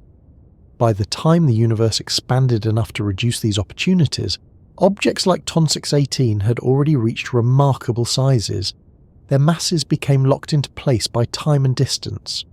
This ability of the universe to create giants depends on multiple overlapping processes. Matter must exist in sufficient quantities. Dark matter must shape gravitational wells. Gas must cool. Stars must form and die. Black holes must seed themselves. Galaxies must collide. Feedback must regulate growth without halting it. Clusters must trap gas and galaxies within their gravitational fields. The cosmic web must funnel material towards central regions. The universe must evolve at the right pace to allow these stages to unfold. Each of these elements acts across immense timescales. Human experience makes it difficult to grasp how long these processes take. Billions of years pass before the largest black holes reach their final sizes. A black hole gaining mass slowly over time might accumulate only a small amount over the course of 1,000,000 years. But multiply that by 1,000 million years, and the total becomes enormous. This steady accumulation is part of the universe's long patience. It does not rush. It does not produce extremes through sudden bursts alone. It builds them through the layering of slow processes over cosmic history. Another part of the universe's role is stability. Even though the early universe was chaotic, it was also governed by predictable physics. Gravity acted consistently. Gas followed known laws of thermodynamics. Stars fused elements according to well-understood processes.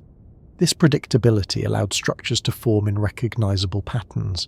Black holes formed wherever conditions allowed it. Over time, the distribution of matter shaped the growth of galaxies and their central masses. The universe does not need to intervene or adjust. Its laws govern the formation of structures automatically. When viewed this way, the existence of extreme black holes becomes less surprising. They are not exceptions. They are the result of the universe operating as it always does. TON 618 grew because it existed in an environment with unusually favourable conditions early in cosmic history. Phoenix A grew because it lived in a massive cluster that continued supplying gas and merging galaxies. The universe set the stage for both. It provided the materials, it provided the time, it provided the physics.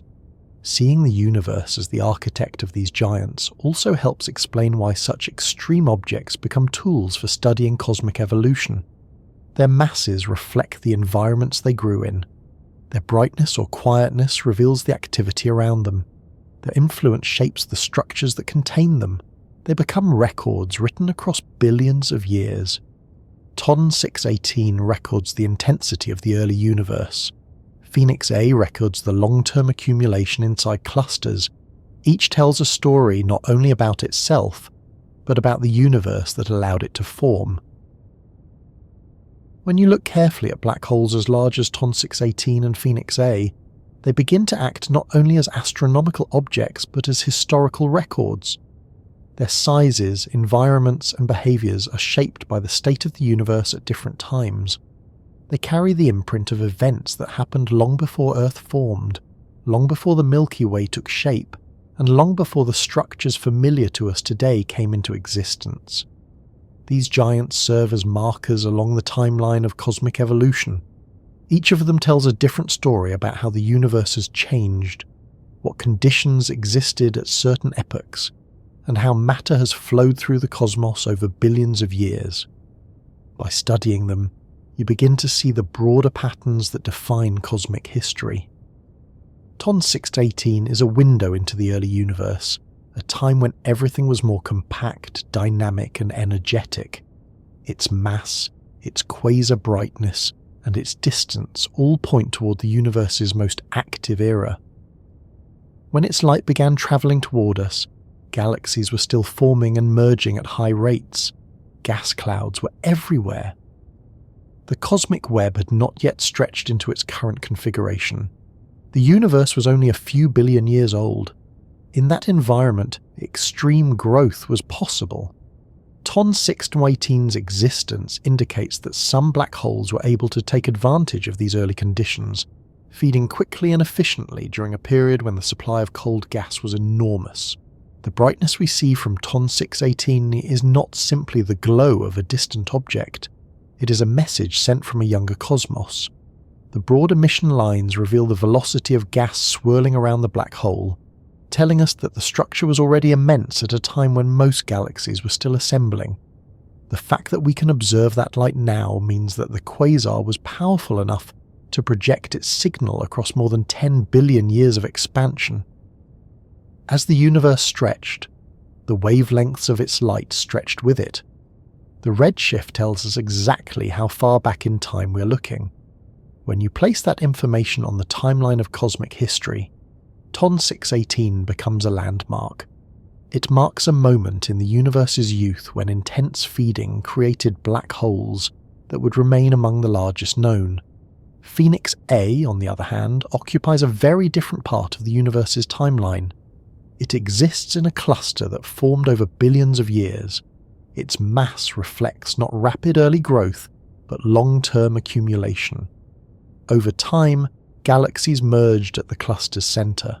Their stars blended with the central population. Their black holes spiralled inward and eventually combined with the growing central black hole.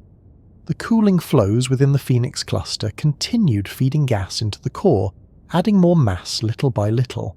Each of these processes unfolded over extended spans of cosmic time, shaped by the slow evolution of the universe after the quasar era had faded. The contrast between TON 618 and Phoenix A tells us how the universe changed as it aged. In the early universe, rapid growth was common because everything was close together.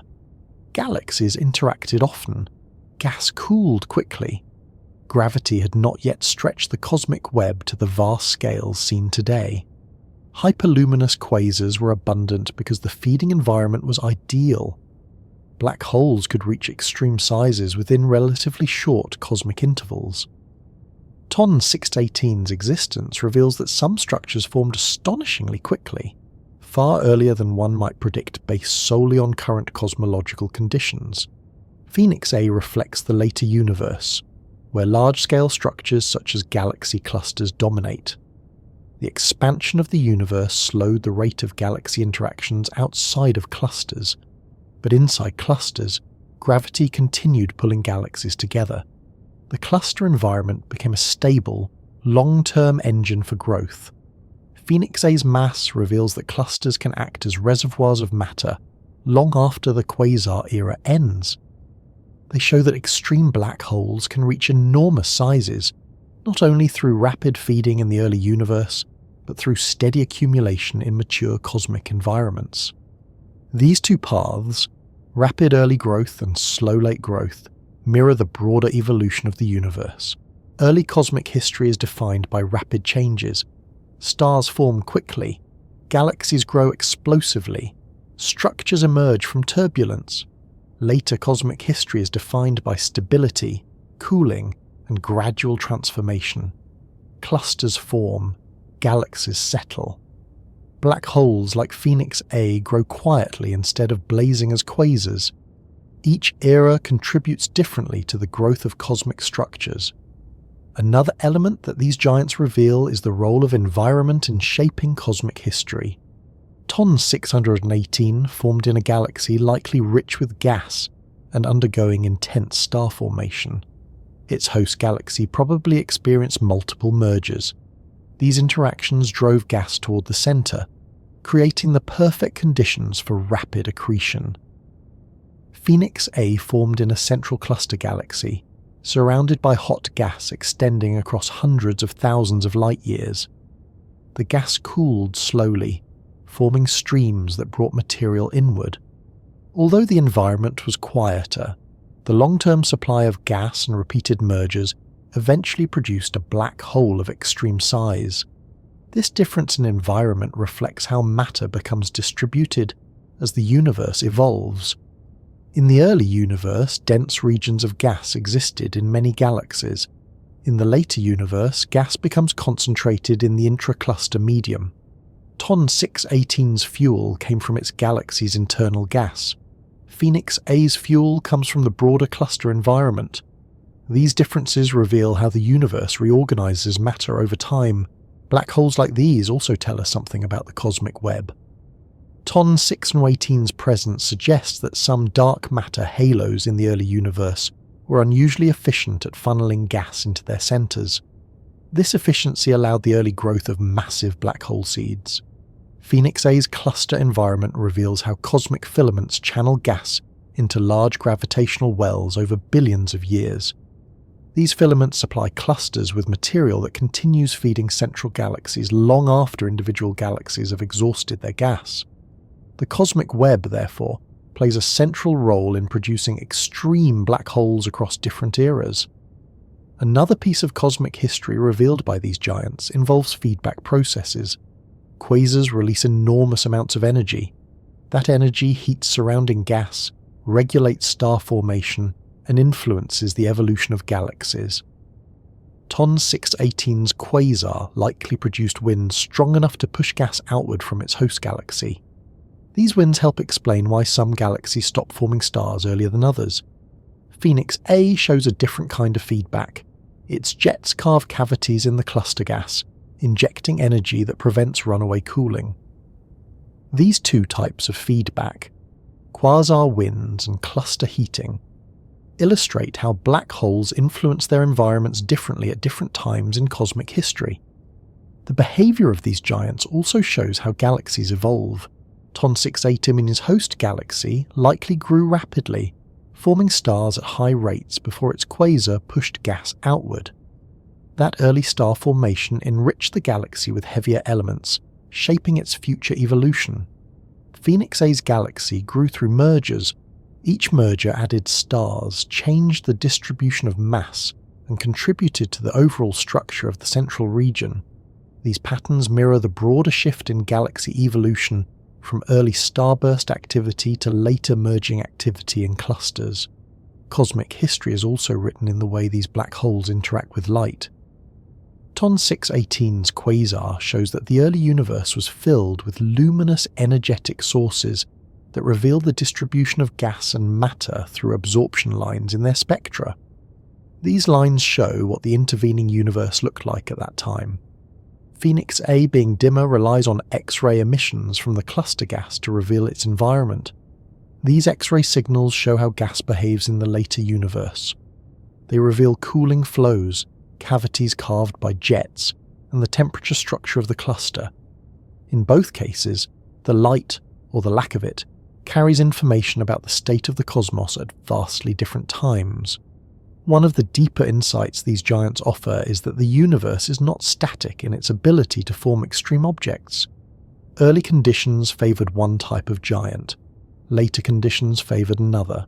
TON 618 shows what happens when the universe is young, dense and full of raw material. Phoenix A shows what happens when the universe is old, structured and dominated by clusters. Both represent natural outcomes of cosmic evolution. Neither is an exception or anomaly. They are products of the physics that unfolded across enormous time. These black holes also highlight how cosmic history is cumulative.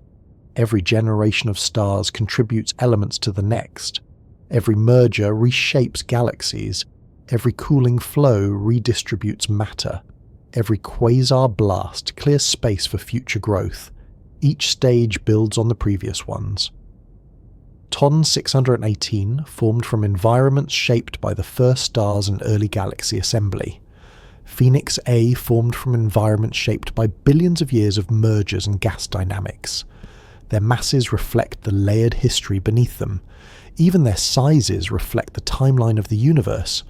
A 60 billion solar mass black hole like TON 618 indicates that the early universe allowed rapid mass accumulation.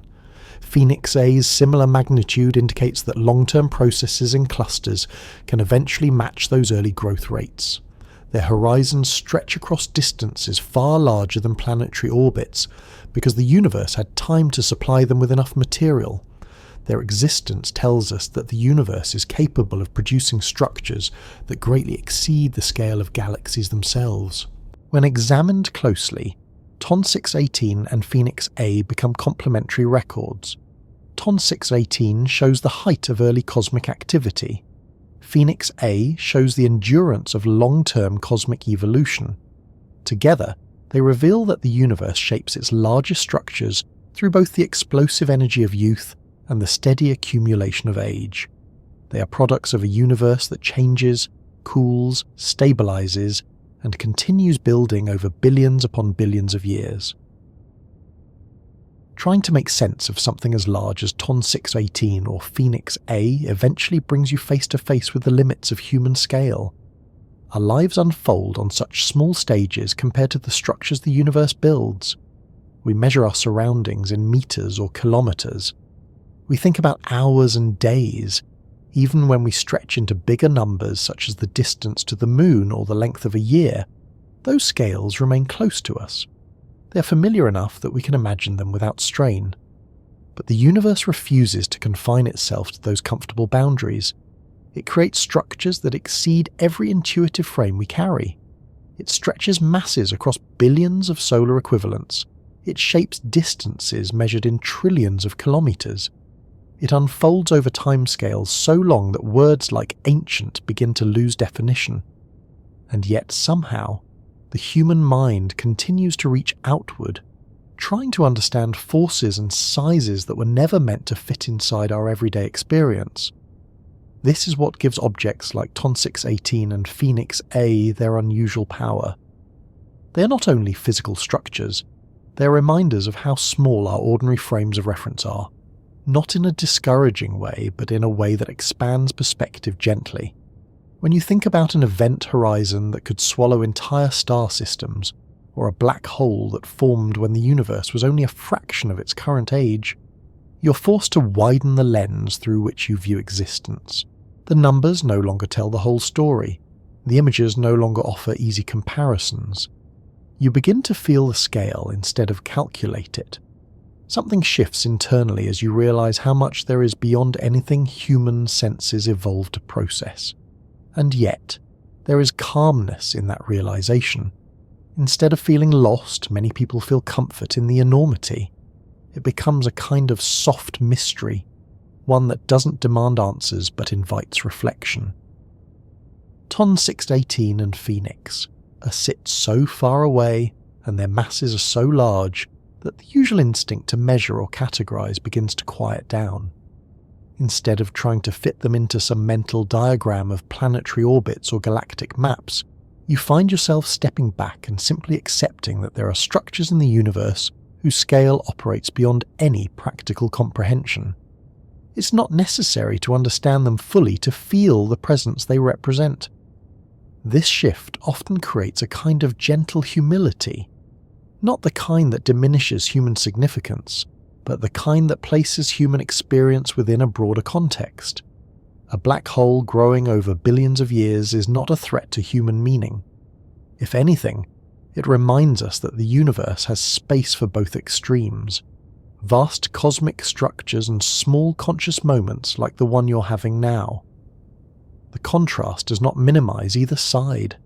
Instead, it shows that scale does not define value. A galaxy-spanning structure can exist, and so can a quiet evening with someone listening to a soft explanation about the nature of the cosmos. The mystery of scale also connects us to time in a different way.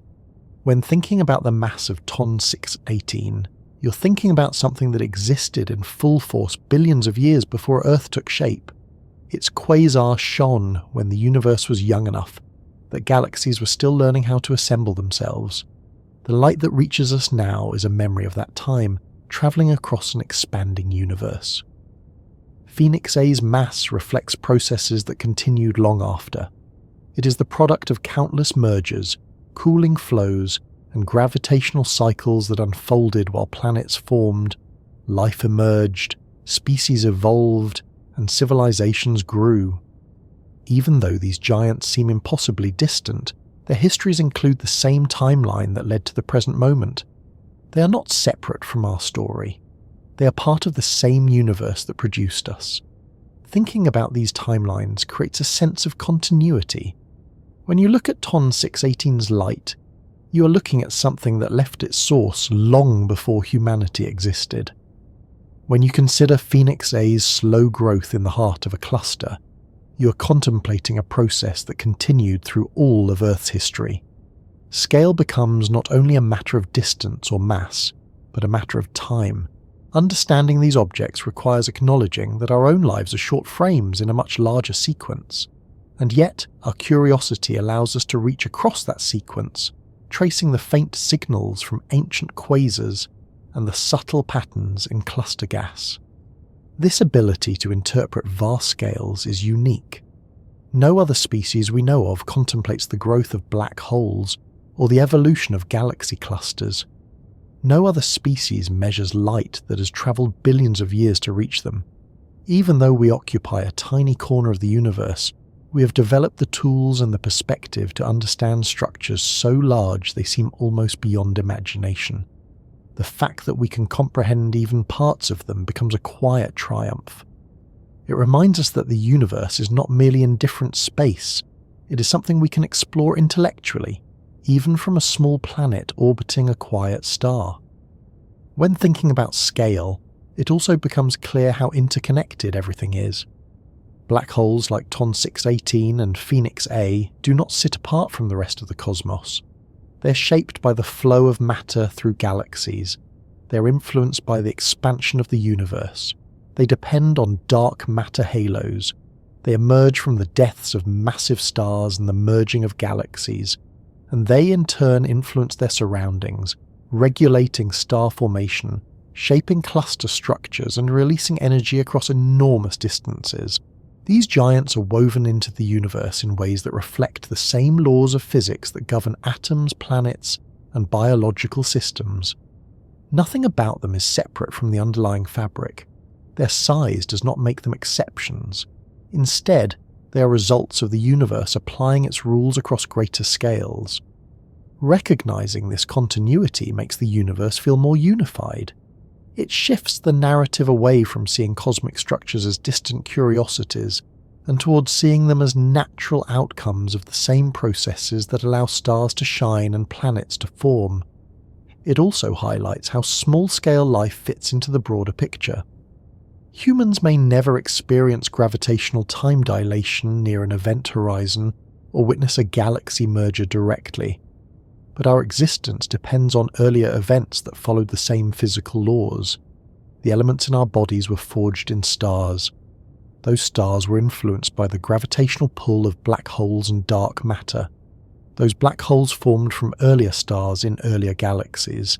Scale becomes less of a separation and more of a chain. Another aspect of this soft mystery involves the way our minds create meaning from scale. When people first hear the mass of Ton 618 or Phoenix A, the reaction might be to interpret them as intimidating or overwhelming. But when you move slowly through the nature of their formation, when you understand how the universe produces them through ordinary physics acting over extraordinary time, the intimidation softens. They stop being monsters and start being markers. They become reminders of cosmic patience and of processes that continue regardless of whether anyone is there to observe them. There is also a quiet reassurance in knowing that the universe is larger than any single event. When you think about personal concerns, stresses, or uncertainties, they often feel enormous within the context of daily life.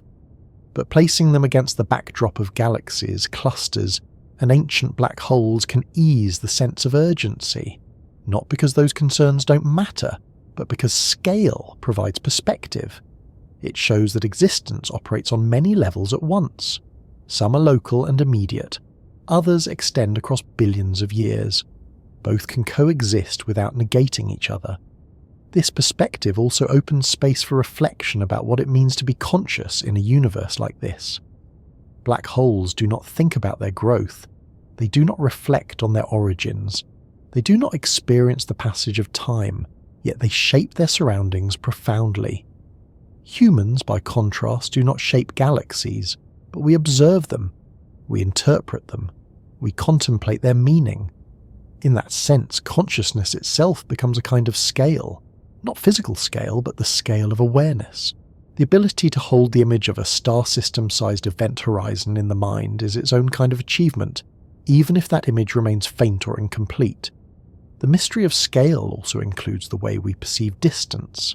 Light from Ton 618 travelled for more than 10 billion years before reaching Earth. That distance is hard to grasp, not because the number is too large, but because we have no personal reference for what it means.